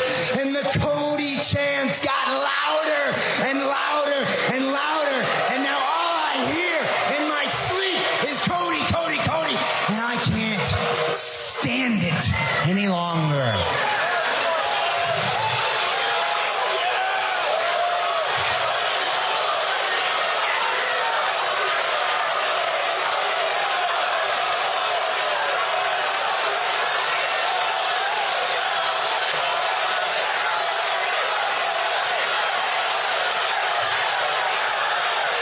You left WWE 6 years ago because you weren't good enough. And then every single day that you were gone, you and your little friends, you tried to tear down what I was building here. And when that didn't work out so well for you, you came running back. The prodigal son returns home to fulfill his family legacy. Not on my watch, pal. You don't get to be the conquering hero in my kingdom. Oh, no, no, no, no. You don't get to take a sledgehammer to the throne and then come back and try to take that throne from me.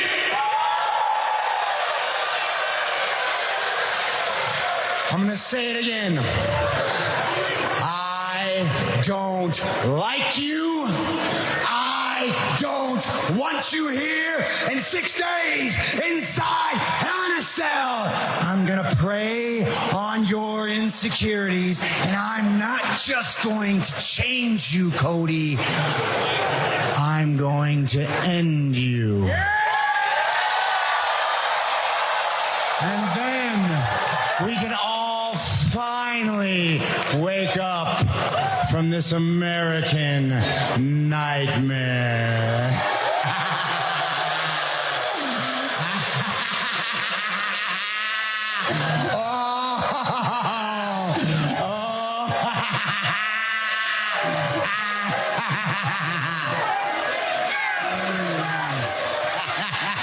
Seth. We're going to stop it right there. Ooh, I've got shivers. Yeah, that was great. You know, I was waiting for Seth Rollins to do that, to call Cody out for the. I really love it when they have the art imitating life, life imitating art stuff, and I was surprised they went there with this, and I was happy they did. It's just what the feud needed. I don't know if they did everything in the right order. You know what I mean? Like maybe that, some other things need to happen eventually to make, like, maybe this shouldn't have been a Hell in a Cell match already until he cut this promo and they had this brawl, and then it became worthy of being a Hell in a Cell match. Regardless of all that, that was an outstanding promo. He owned that mic. It was also really, I think, important that he was in his hometown because he was being supported during that. People were saying, "Welcome home, Seth," and all that stuff. He was in the crowd. And I thought that everything he said was so captivating, so true, and so, just makes you really want to see these two guys fight each other, because honestly, what he says is true, and it makes you feel as though Seth has a legitimate reason to be very frustrated and, insulted and whatever about Cody Rhodes. And it makes you feel like he's the one standing up as the WWE veteran to, fight against Cody Rhodes coming in here as an outsider and trying to rise to the top. And I just thought that, the way they executed that, this was just absolutely phenomenal. The best part of Raw, and one of the best parts of Raw in a long time. And, I can't understate enough how well done that was. How you explain your reaction? I felt very similar. It was phenomenal. It was from beginning to end, great promo. I love the things he said. I like that he almost he said AEW without saying AEW. But, he says you left 6 years ago because you weren't good enough. And every single day you were gone, you and your little friends tried to tear down what I was building here. Man, that's some deep stuff right there. And that's when they bring in real life, mix it in with these characters' storylines. And it's the best way to do it, in my opinion. That's a good way to build heat on somebody. And I like the way that he ends it by saying he's going to end him. That was really dramatic. The timing in his voice, his pauses that he had, there was space in between to really, the dramatics, let it set in. Yeah. And then, that last line, "I'm going to end Cody, and then we can all wake up from this American nightmare." I mean, dude, that line alone right there is like the best line I've heard in a really, really long time. So that was great. And then the brawl that breaks out was fantastic. And they got, 15 refs / officials out there trying to stop them. And, they keep going at each other. And then the crowd's cheering, "This is awesome." Like, I don't remember the crowd cheering "This is awesome" for any other moment, segment, match, anything the entire night. This is the only time they did it. No, they didn't cheer "This is awesome" for anything that happened on Raw, except for that. And it was awesome.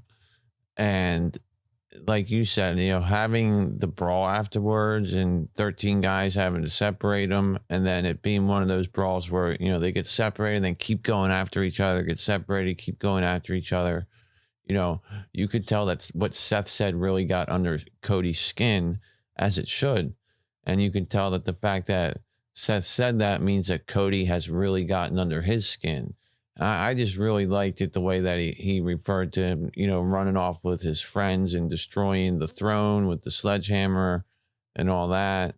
I just thought that it was genius to do that, and to really make it, it's a 3-match feud, and it's hard to make a feud matter for that long. And they've managed to do that, and managed to make the intrigue of this match bigger than the intrigue for the first two, in my opinion. Mm-hmm. And so that's the biggest thing. And like you were saying, you could have done this earlier. You could have had them say this stuff a lot earlier to build the feud between them. But then you wouldn't have it last as long. Then, you would only have 1 or 2 matches, and that's as long as it would go, because you've already gotten everybody to their maximum amount of hate and disdain towards each other. So I like the way that the hate has built up between them, where at first they were just surprise competitors, like, oh, hey, we're in a match together. And then the second match is, oh, I didn't like the way that, it was a surprise, what Seth was saying. And, I'm a little bit more angry now and I don't like you as much. And then now the third match is like, all right, I freaking hate you. Like it's built to a point where I can't stand you. Let's brawl. So I really like that build. Yeah, and see, good storytelling. That's the thing about Seth. When people say like, "Oh, he can't lose and he shouldn't, keep losing. He's a loser if he keeps losing." Like he's at the point where he can not win matches and continue to add fuel to the fire of a feud without losing and with keeping the same opponent 3 matches in a row. I think that's a really impressive thing to do as a performer.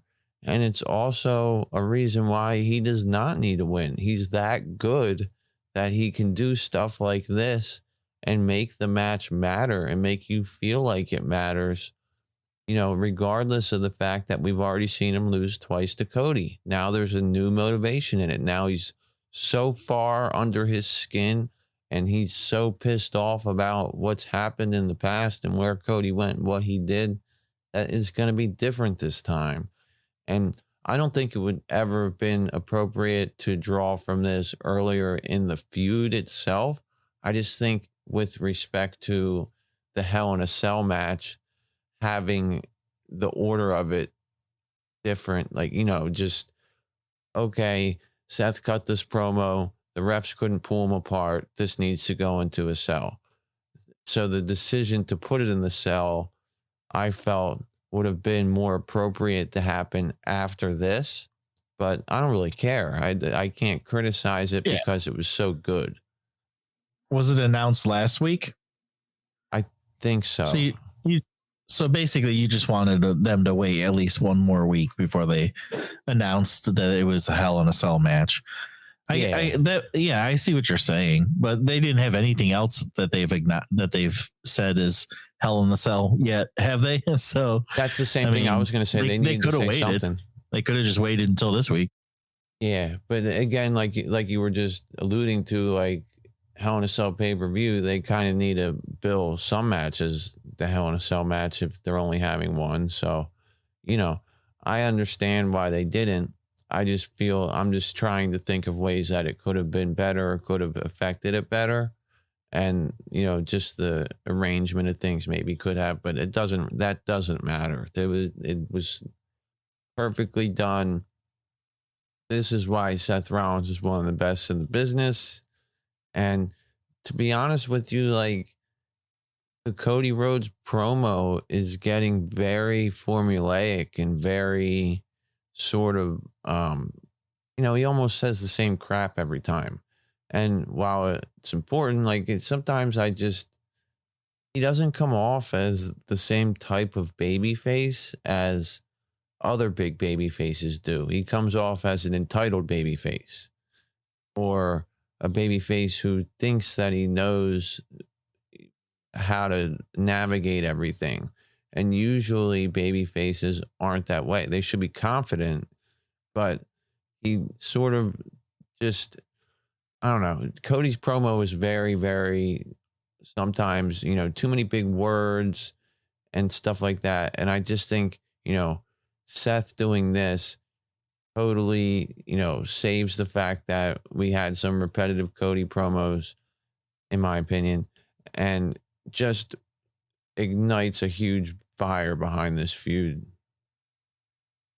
Yeah, and I can see what you're saying. It might be by design that Cody's promos are formulaic because that feeds into Seth's narrative of hearing Cody come out and do his spiel all the time. So that might be part of the narrative of the story itself, making him be more formulaic on purpose.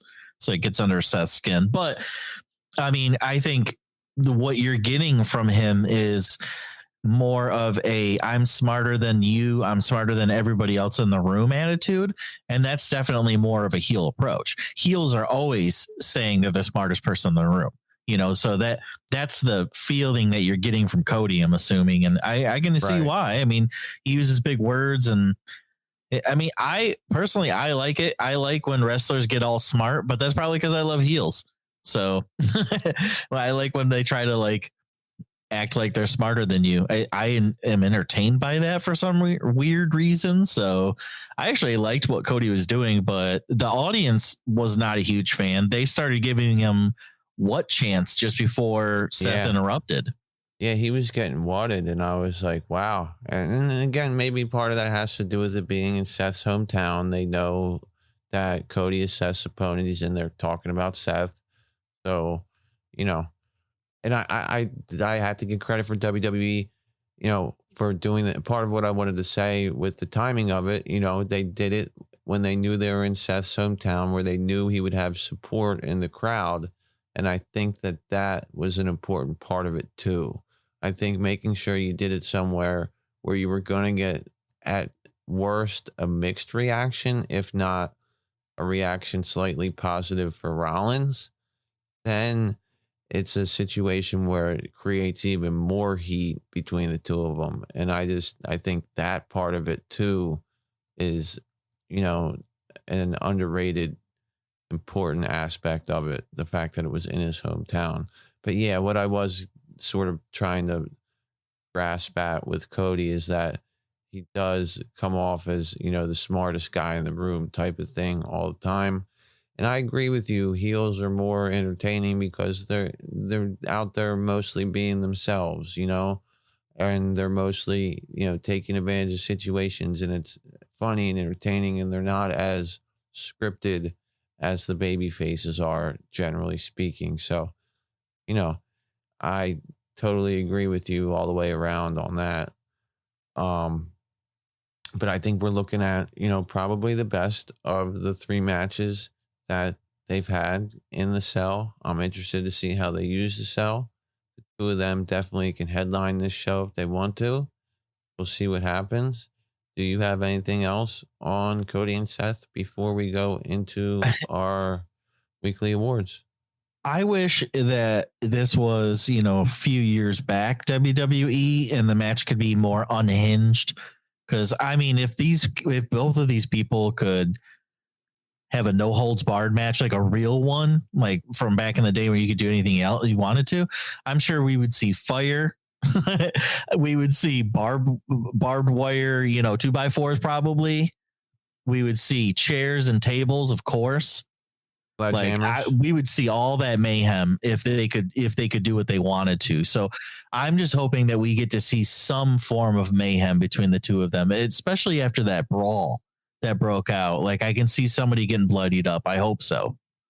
Yeah, after the brawl, after that promo, and just the emotion that Seth was showing, and the emotion that what he said has to bring out of Cody, someone's got to bleed here at the very least.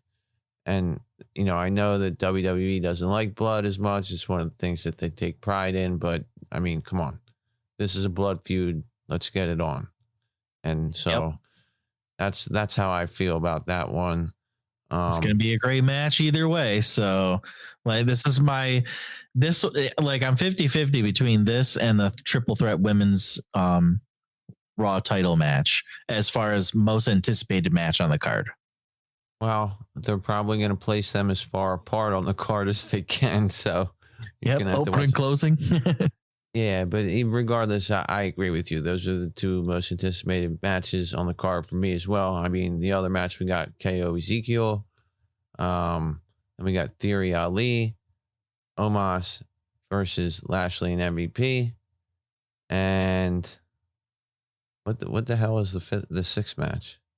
Oh, okay. It's the 6-person mixed gender tag match, Judgment Day and Bullet Club. So, yeah, I mean, none of those matches are ones that really move me emotionally, but the Cody and Seth match absolutely does. And even if it didn't, the in-ring work is going to be good. We've seen that proven to us time and time again. And then the three women in the title match, I think that's going to be that, I don't think people are really hyping that as much as it should be, because it's going to be a really good match. I can promise you that. It's really the only ladies match on the card, isn't it? So Yeah, announced. Well, except for the mixed gender match. yeah, so Becky and Belair have proven they can put together a really nice match. Asuka's done that as well. I know they're gonna have pride going into this one. As long as they give them enough time, they'll probably have the match of the night. To be honest with you, the three ladies. But we'll get into all that when we do our predictions in a couple days. Other than that, I think we're ready to get into awards. Are you ready for that? Let's do it. All right, so we're going to start off here with best match of the week. What'd you have for that one? On SmackDown, that New Day with Drew McIntyre versus the Fight Night. I liked that match a lot. Let's go on with my favorite. What's yours? I thought Asuka and Belair actually had a great match. Now it ended with a roll up, but I just felt like the in-ring storytelling was great. Having Asuka try to get herself over with all the different submission techniques, but Belair demonstrating her power to get out of them, I thought was a good story they told there. Worst match. I hate to say it, but Alexa Bliss versus Doudrop.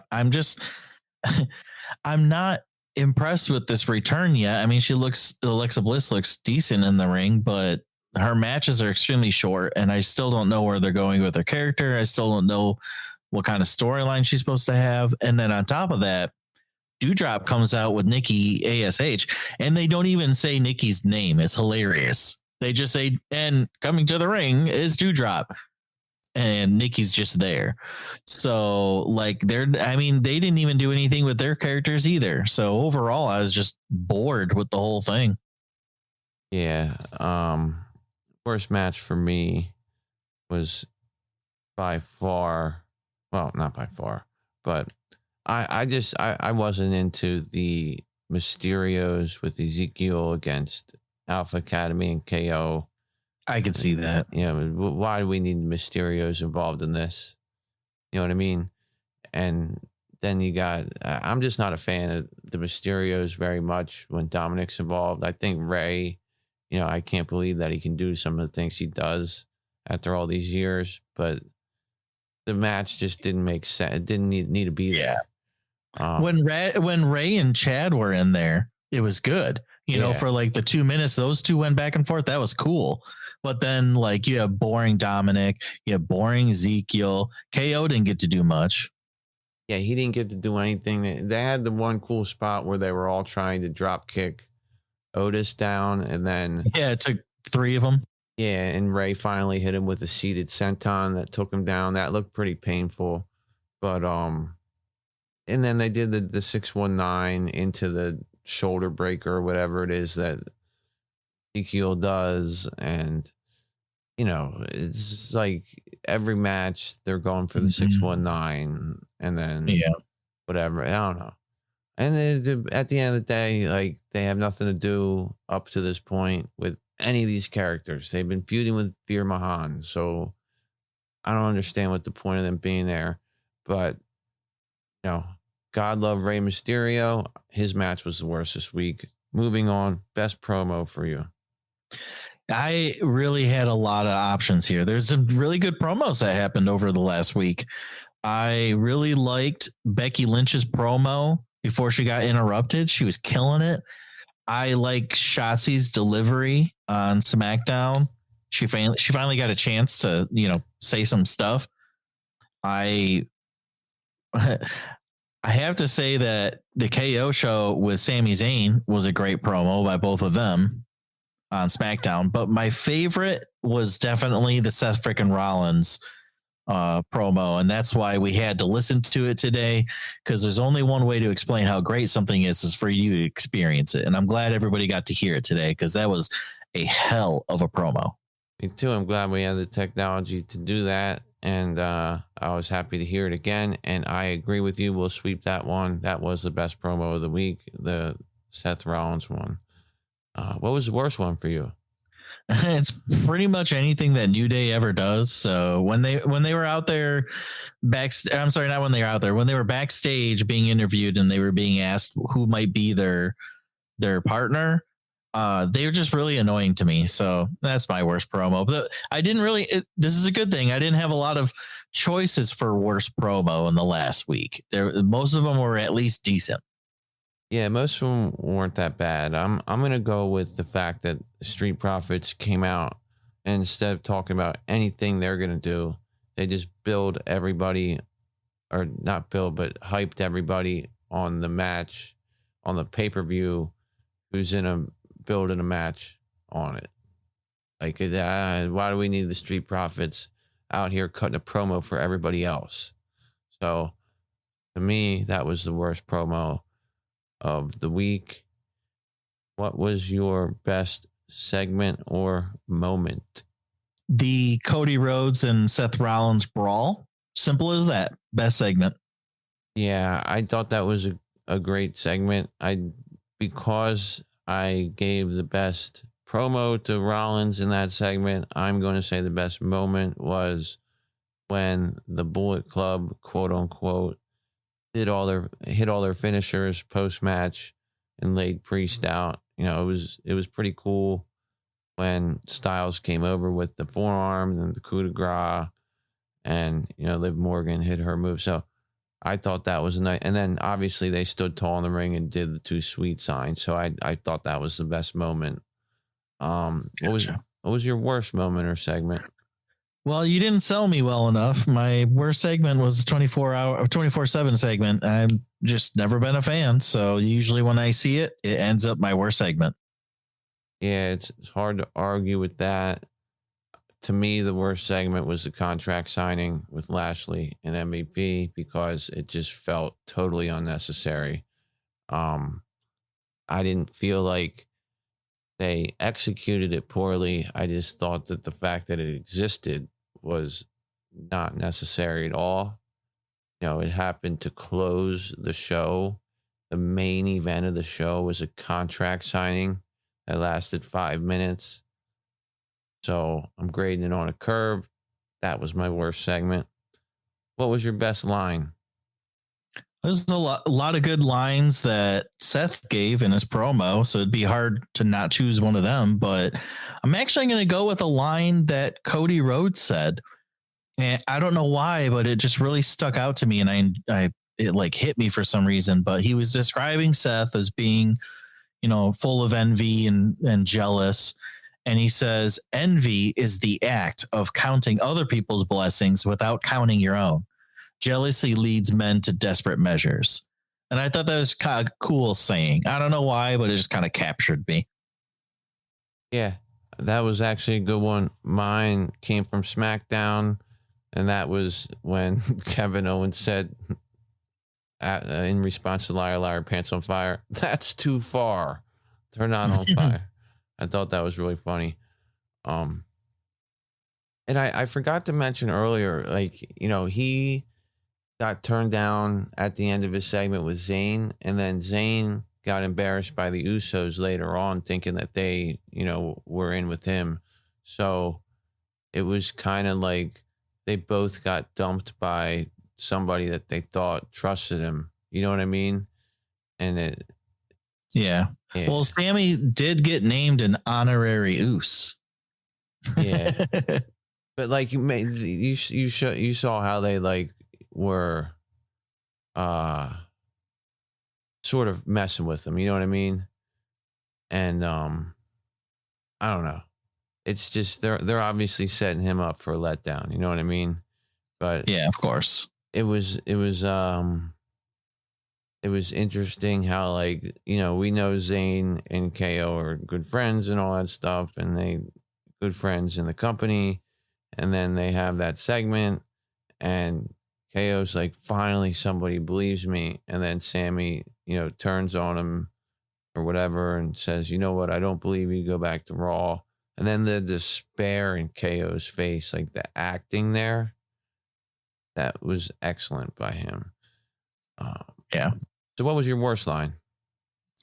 Well, so I'm from Detroit. and I'm a Detroit Lions fan. And Pat McAfee said this line while Drew Gulak's being demolished by Gunther and Ludwig Kaiser. He says, Drew Gulak is the Detroit Lions right now. And I'm like, oh man, that hurts so much.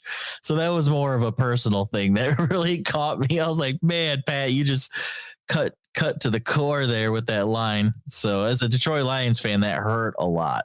Yeah, that would make sense. Hit home for you there. Certainly did. They weren't even in Detroit, so I don't know why he's talking about it. But anyway.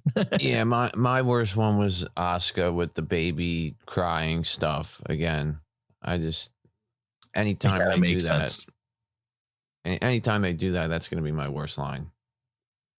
Stop doing it, please. Yeah, that makes sense a lot. Who is worst dressed? So both of these people are repeat offenders, and I'm going to start with Xavier wearing a jester outfit. Like, this guy's supposed to be a king, but he doesn't look like a king. He lost his crown, but he's not being introduced as a king anymore. So why is he even wearing it? So I really don't understand why he wears that. I think it's dumb. And then the other culprit is Nikki Ash, and she will be forever on the worst dressed list until she changes her gimmick. Yeah, I agree with you. We can sweep that one. They were both terribly dressed, and I don't know what the hell Xavier was wearing. He looked ridiculous. Who'd you have as best dressed? It's the it couple on Raw, Becky Lynch and Seth Rollins. This is like a duo winning because I loved Seth Rollins' like silver colored robe style suit that he was wearing. That was hilarious. And then Becky Lynch was wearing like if somebody like took apart all the mirrors on a disco ball and then glued them to a jacket. That's what she was wearing. So I love that kind of ridiculous stuff. Usually Becky's sunglasses are too much for me, but she had like normal sunglasses on this time. So I gave her the credit this time. I give that couple my favorite dress. Yeah, I like the way that they were dressed too. I like the way Seth's suits are all the time. I mean, I've given him worse dress before just out of default because I couldn't figure out anybody else. But I'm going to say Alexa Bliss was best dressed this week because she just looks phenomenal. But what'd you have for best move? Well, there was two of them that I really liked. The honorary winner would be Sheamus. He gave Kofi an Alabama slam, and it looked like Kofi went through the mat. Like, it seriously, like I felt like Kofi was pushed through the mat, through the ground, through the core of earth, and he popped up in China somewhere. Like, it was an amazing Alabama slam. Looked so painful. Yeah, it was a good one. But my favorite move was AJ Styles' phenomenal forearm from like across the entire ring. That was awesome. It was like on an angle. It was like diagonal, and he still like got him with the whole thing. That was awesome. No wonder it's phenomenal. That was actually my best move, was the AJ Styles forearm. Heck yeah. I didn't see it coming, and they didn't have like a camera angle on it where you would expect it to be coming. And then he got some serious hang time off the springboard and hit a nice looking forearm. Looked like Michael Jordan out there. Yeah, and just nailed Priest right in the dome with his forearm. I liked it. What was your worst move? Well, I mentioned it before on SmackDown when Raquel got chop blocked by Shayna Baszler. Raquel just didn't sell it very well, and I was going to pick that as my worst move. But the one thing that is probably going to be my worst move every week until he stops doing it is Ezekiel's move, where he grabs the top rope in the corner and then he jumps up as an opponent is running at him, and he puts his feet land on the opponent's shoulders, and then he waits a second, and then he lifts his feet up off the shoulders, and then he kind of gently pushes them back with his feet. Now, what that's supposed to be is that's supposed to be a counter into a badass drop kick to fucking send somebody across the ring. But he does it so plainly and so boringly that I feel like he's worried he's going to hurt himself during doing the move. And he's like gently tapping on the guy's chest with his feet. It's a double drop kick, dude. Freaking drop him. Yeah. And it annoys me. I don't know. Yeah, there's other things he can do out of that too. He can catch their head in the scissors and do it like a Frankensteiner type thing. You know, he can get himself up on their shoulders in electric chair position and be beating them down that way. There's a lot of different things you can do from that position other than just throwing your legs up in the air and, you know, giving the opponent basically nothing to sell. And exactly, like that's the biggest thing that sucks about it, is that he's doing a move that doesn't seem like it would affect anybody. So that being said, my worst move is also Ezekiel, but it's not that, it's his finisher, because I can't, the shoulder breaker finisher just does not do it for me. That is not, so that's like a transitional move. It is not something that should end a match for anybody other than a jobber. So his finisher was my worst move. It's boring. Yeah. Who'd you have for best actor? Oh, Seth freaking Rollins, of course. Awesome acting. Yeah, I agree. We'll sweep that. I don't think there's any question. Seth Rollins was outstanding in what he did. And then worst acting. Well, I didn't like either Jinder Mahal or Shanky, but I'll give the award to Shanky with his terrible dance moves in front of Samantha Irvin. That and his like talk to the hand moment where Jinder's yelling at him and he just puts his hand up and says, talk to the hand. I'm like, are you a 13-year-old girl or something? Like, talk to the hand and then you're going to go like do like twerking in front of somebody else. Like, what is wrong with you? Come on, Shanky, you're better than that. Yeah, the little flick thing he did was real. That honestly almost made my worst move. But my worst acting for this one, gosh, I wanted to go against what you said with Shanky, but and yeah, matter of fact, I will. Aaliyah, whatever they were asking her to do, and when Shotzi was talking, and then when she did the key locking her out of the room, like her acting was not good. And I don't know what. Yeah, I mean, you pretty much like sold me on that. That should be the worst acting. Yeah, I mean, I don't know what she was doing when Shotzi was talking to her, and like how she just, I don't know. I can't.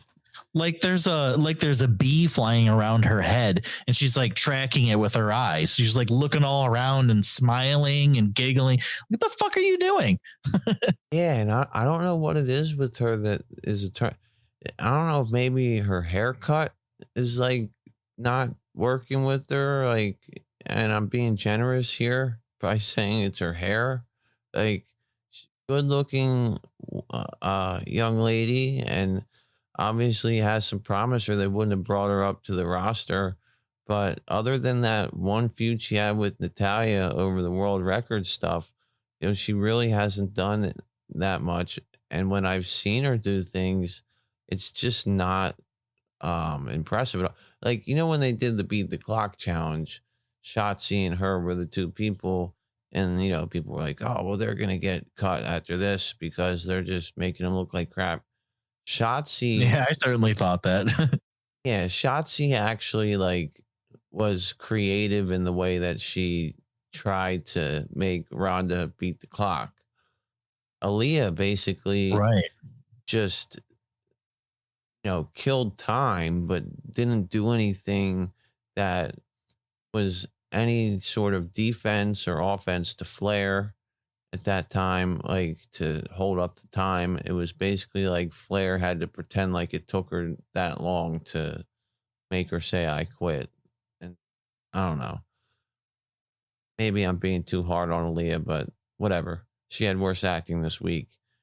You ready for some trivia? Yep. All right, hit me with it. Right. Hang on 1 second.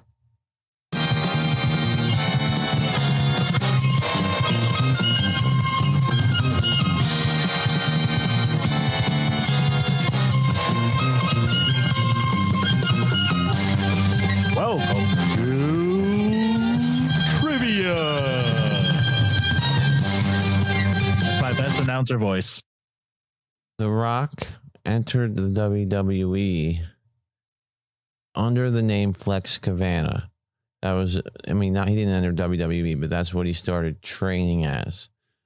Then he entered as Rocky Maivia. During the time that he was Rocky Maivia, what was his finishing move? What was his finishing move when he was Rocky Maivia?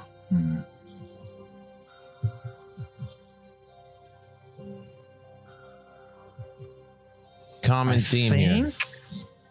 What's that? The common theme with this one. Common theme. Well, I was going to say that we might have saw it on Monday night during the 24/7 segment. We saw it on Monday, but during another. Okay, I was going to say the Samoan drop. Now, that's something he started doing a little bit later, but yeah, Okay. I love the Rock Samoan drop when he would ripcord it. You know But what I that mean? wasn't his finisher yet No. at that time. Okay.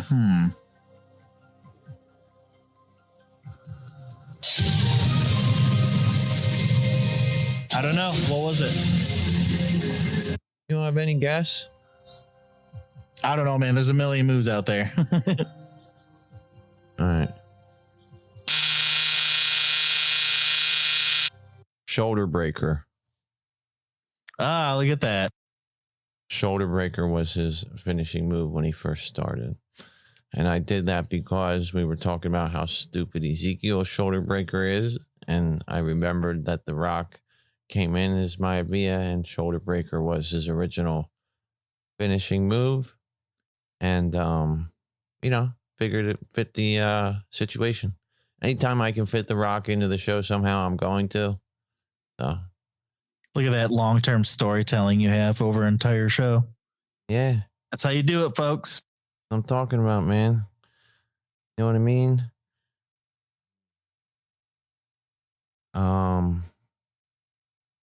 So anyway, man, we're gonna get back together at some point to do our prediction shows for this pay-per-view coming up. I'm not sure if we're going to be doing it just Kyle and I, or if Chris is going to be joining us, or we're going to be doing it separately, or if we'll have other guests on. Some of the patrons might want to get involved. I don't know, but we will have a Hell in a Cell preview show, at least one leading into it. If we have multiple ones, then we'll probably have one main one, and then, others that just had the predictions just so they're aired. And I will be putting my Beyond the Mat title belt on the line that I retained at WrestleMania Backlash due to default, because Kyle and I actually tied in every way, shape, or form. But I had the champion's advantage and retained. You have anything to say about that, Kyle? I'm coming for it. You just wait. All right. Well, we'll see how it goes. We'll make our official predictions here before the pay-per-view, obviously, and we'll see what happens. They're making it simple on us by only giving us 6 matches here, but I'm okay with what they have here on the card. Again, would like to see a little bit more balance with the women's roster, but I think that we're getting there. I think that they had a situation that screwed up 2 of the championship matches they wanted to have with the ladies here. So be that as it may, they have one. At least they got 3 women in it, and they have 2 women involved in the mixed tag match. So that's good. I don't have much more to say about this week other than, I felt like they did a good job of, doing the go home stuff for this pay-per-view and getting you prepared for it and reminding you what's important going into it. Yep. All right. You got anything else for the listeners, Kyle, before we let them go? No, just wish me luck this weekend. I actually got a gig that my band's playing at a music festival on Sunday, so I'm just looking forward to that. All right, man. Yeah, definitely good luck with that. Break a leg or whatever it is you tell people before they go perform. But yeah, good luck. I hope you guys do well. I'm sure you will. Thank you. And I hope it's fun and everything. That's what matters. Jam out. But yeah, if guys, anybody's listening wants to check us out, we are called the Intermittent Blues, IMB. I got to charge you for advertising on here. No. That's right. I'll pay for it. No, I'm just kidding. But yeah, guys, we're available on all podcast platforms. Give us a 5-star rating if you can. Leave a review if you have the time to do so. You can email us anytime, Matt@beyondthemat.com. Follow us on Twitter @BeyondMattWWE, and join us on Patreon for $1 to get the benefits of being a patron. Get rid of these annoying ads that play all the time and you have to skip through. You don't need to do any of that. We'll have it ad free for you on Patreon, and we're getting some other programs put together to get up there for you. Some watch along content. Like I say, I'm going to go through the entire Attitude Era of Raw through the watch alongs, and then for the pay-per-views in that era, we're going to collaborate, Kyle and I, for some of them, especially their Survivor Series 99, which is something that I've been teasing for a long time, but we will have it for you guys soon. Other than that, I think I'm ready to. I think I'm going to go to the nearest nudie bar and have a drink. I think I'm going to go do that. If anybody wants to join me, that'd be great. Thanks for joining me tonight, Kyle. It was a blast. And thanks, everybody, for tuning in tonight. Really appreciate you guys being there. Thanks for listening to Beyond the Mat. Remember to subscribe so you don't miss a show.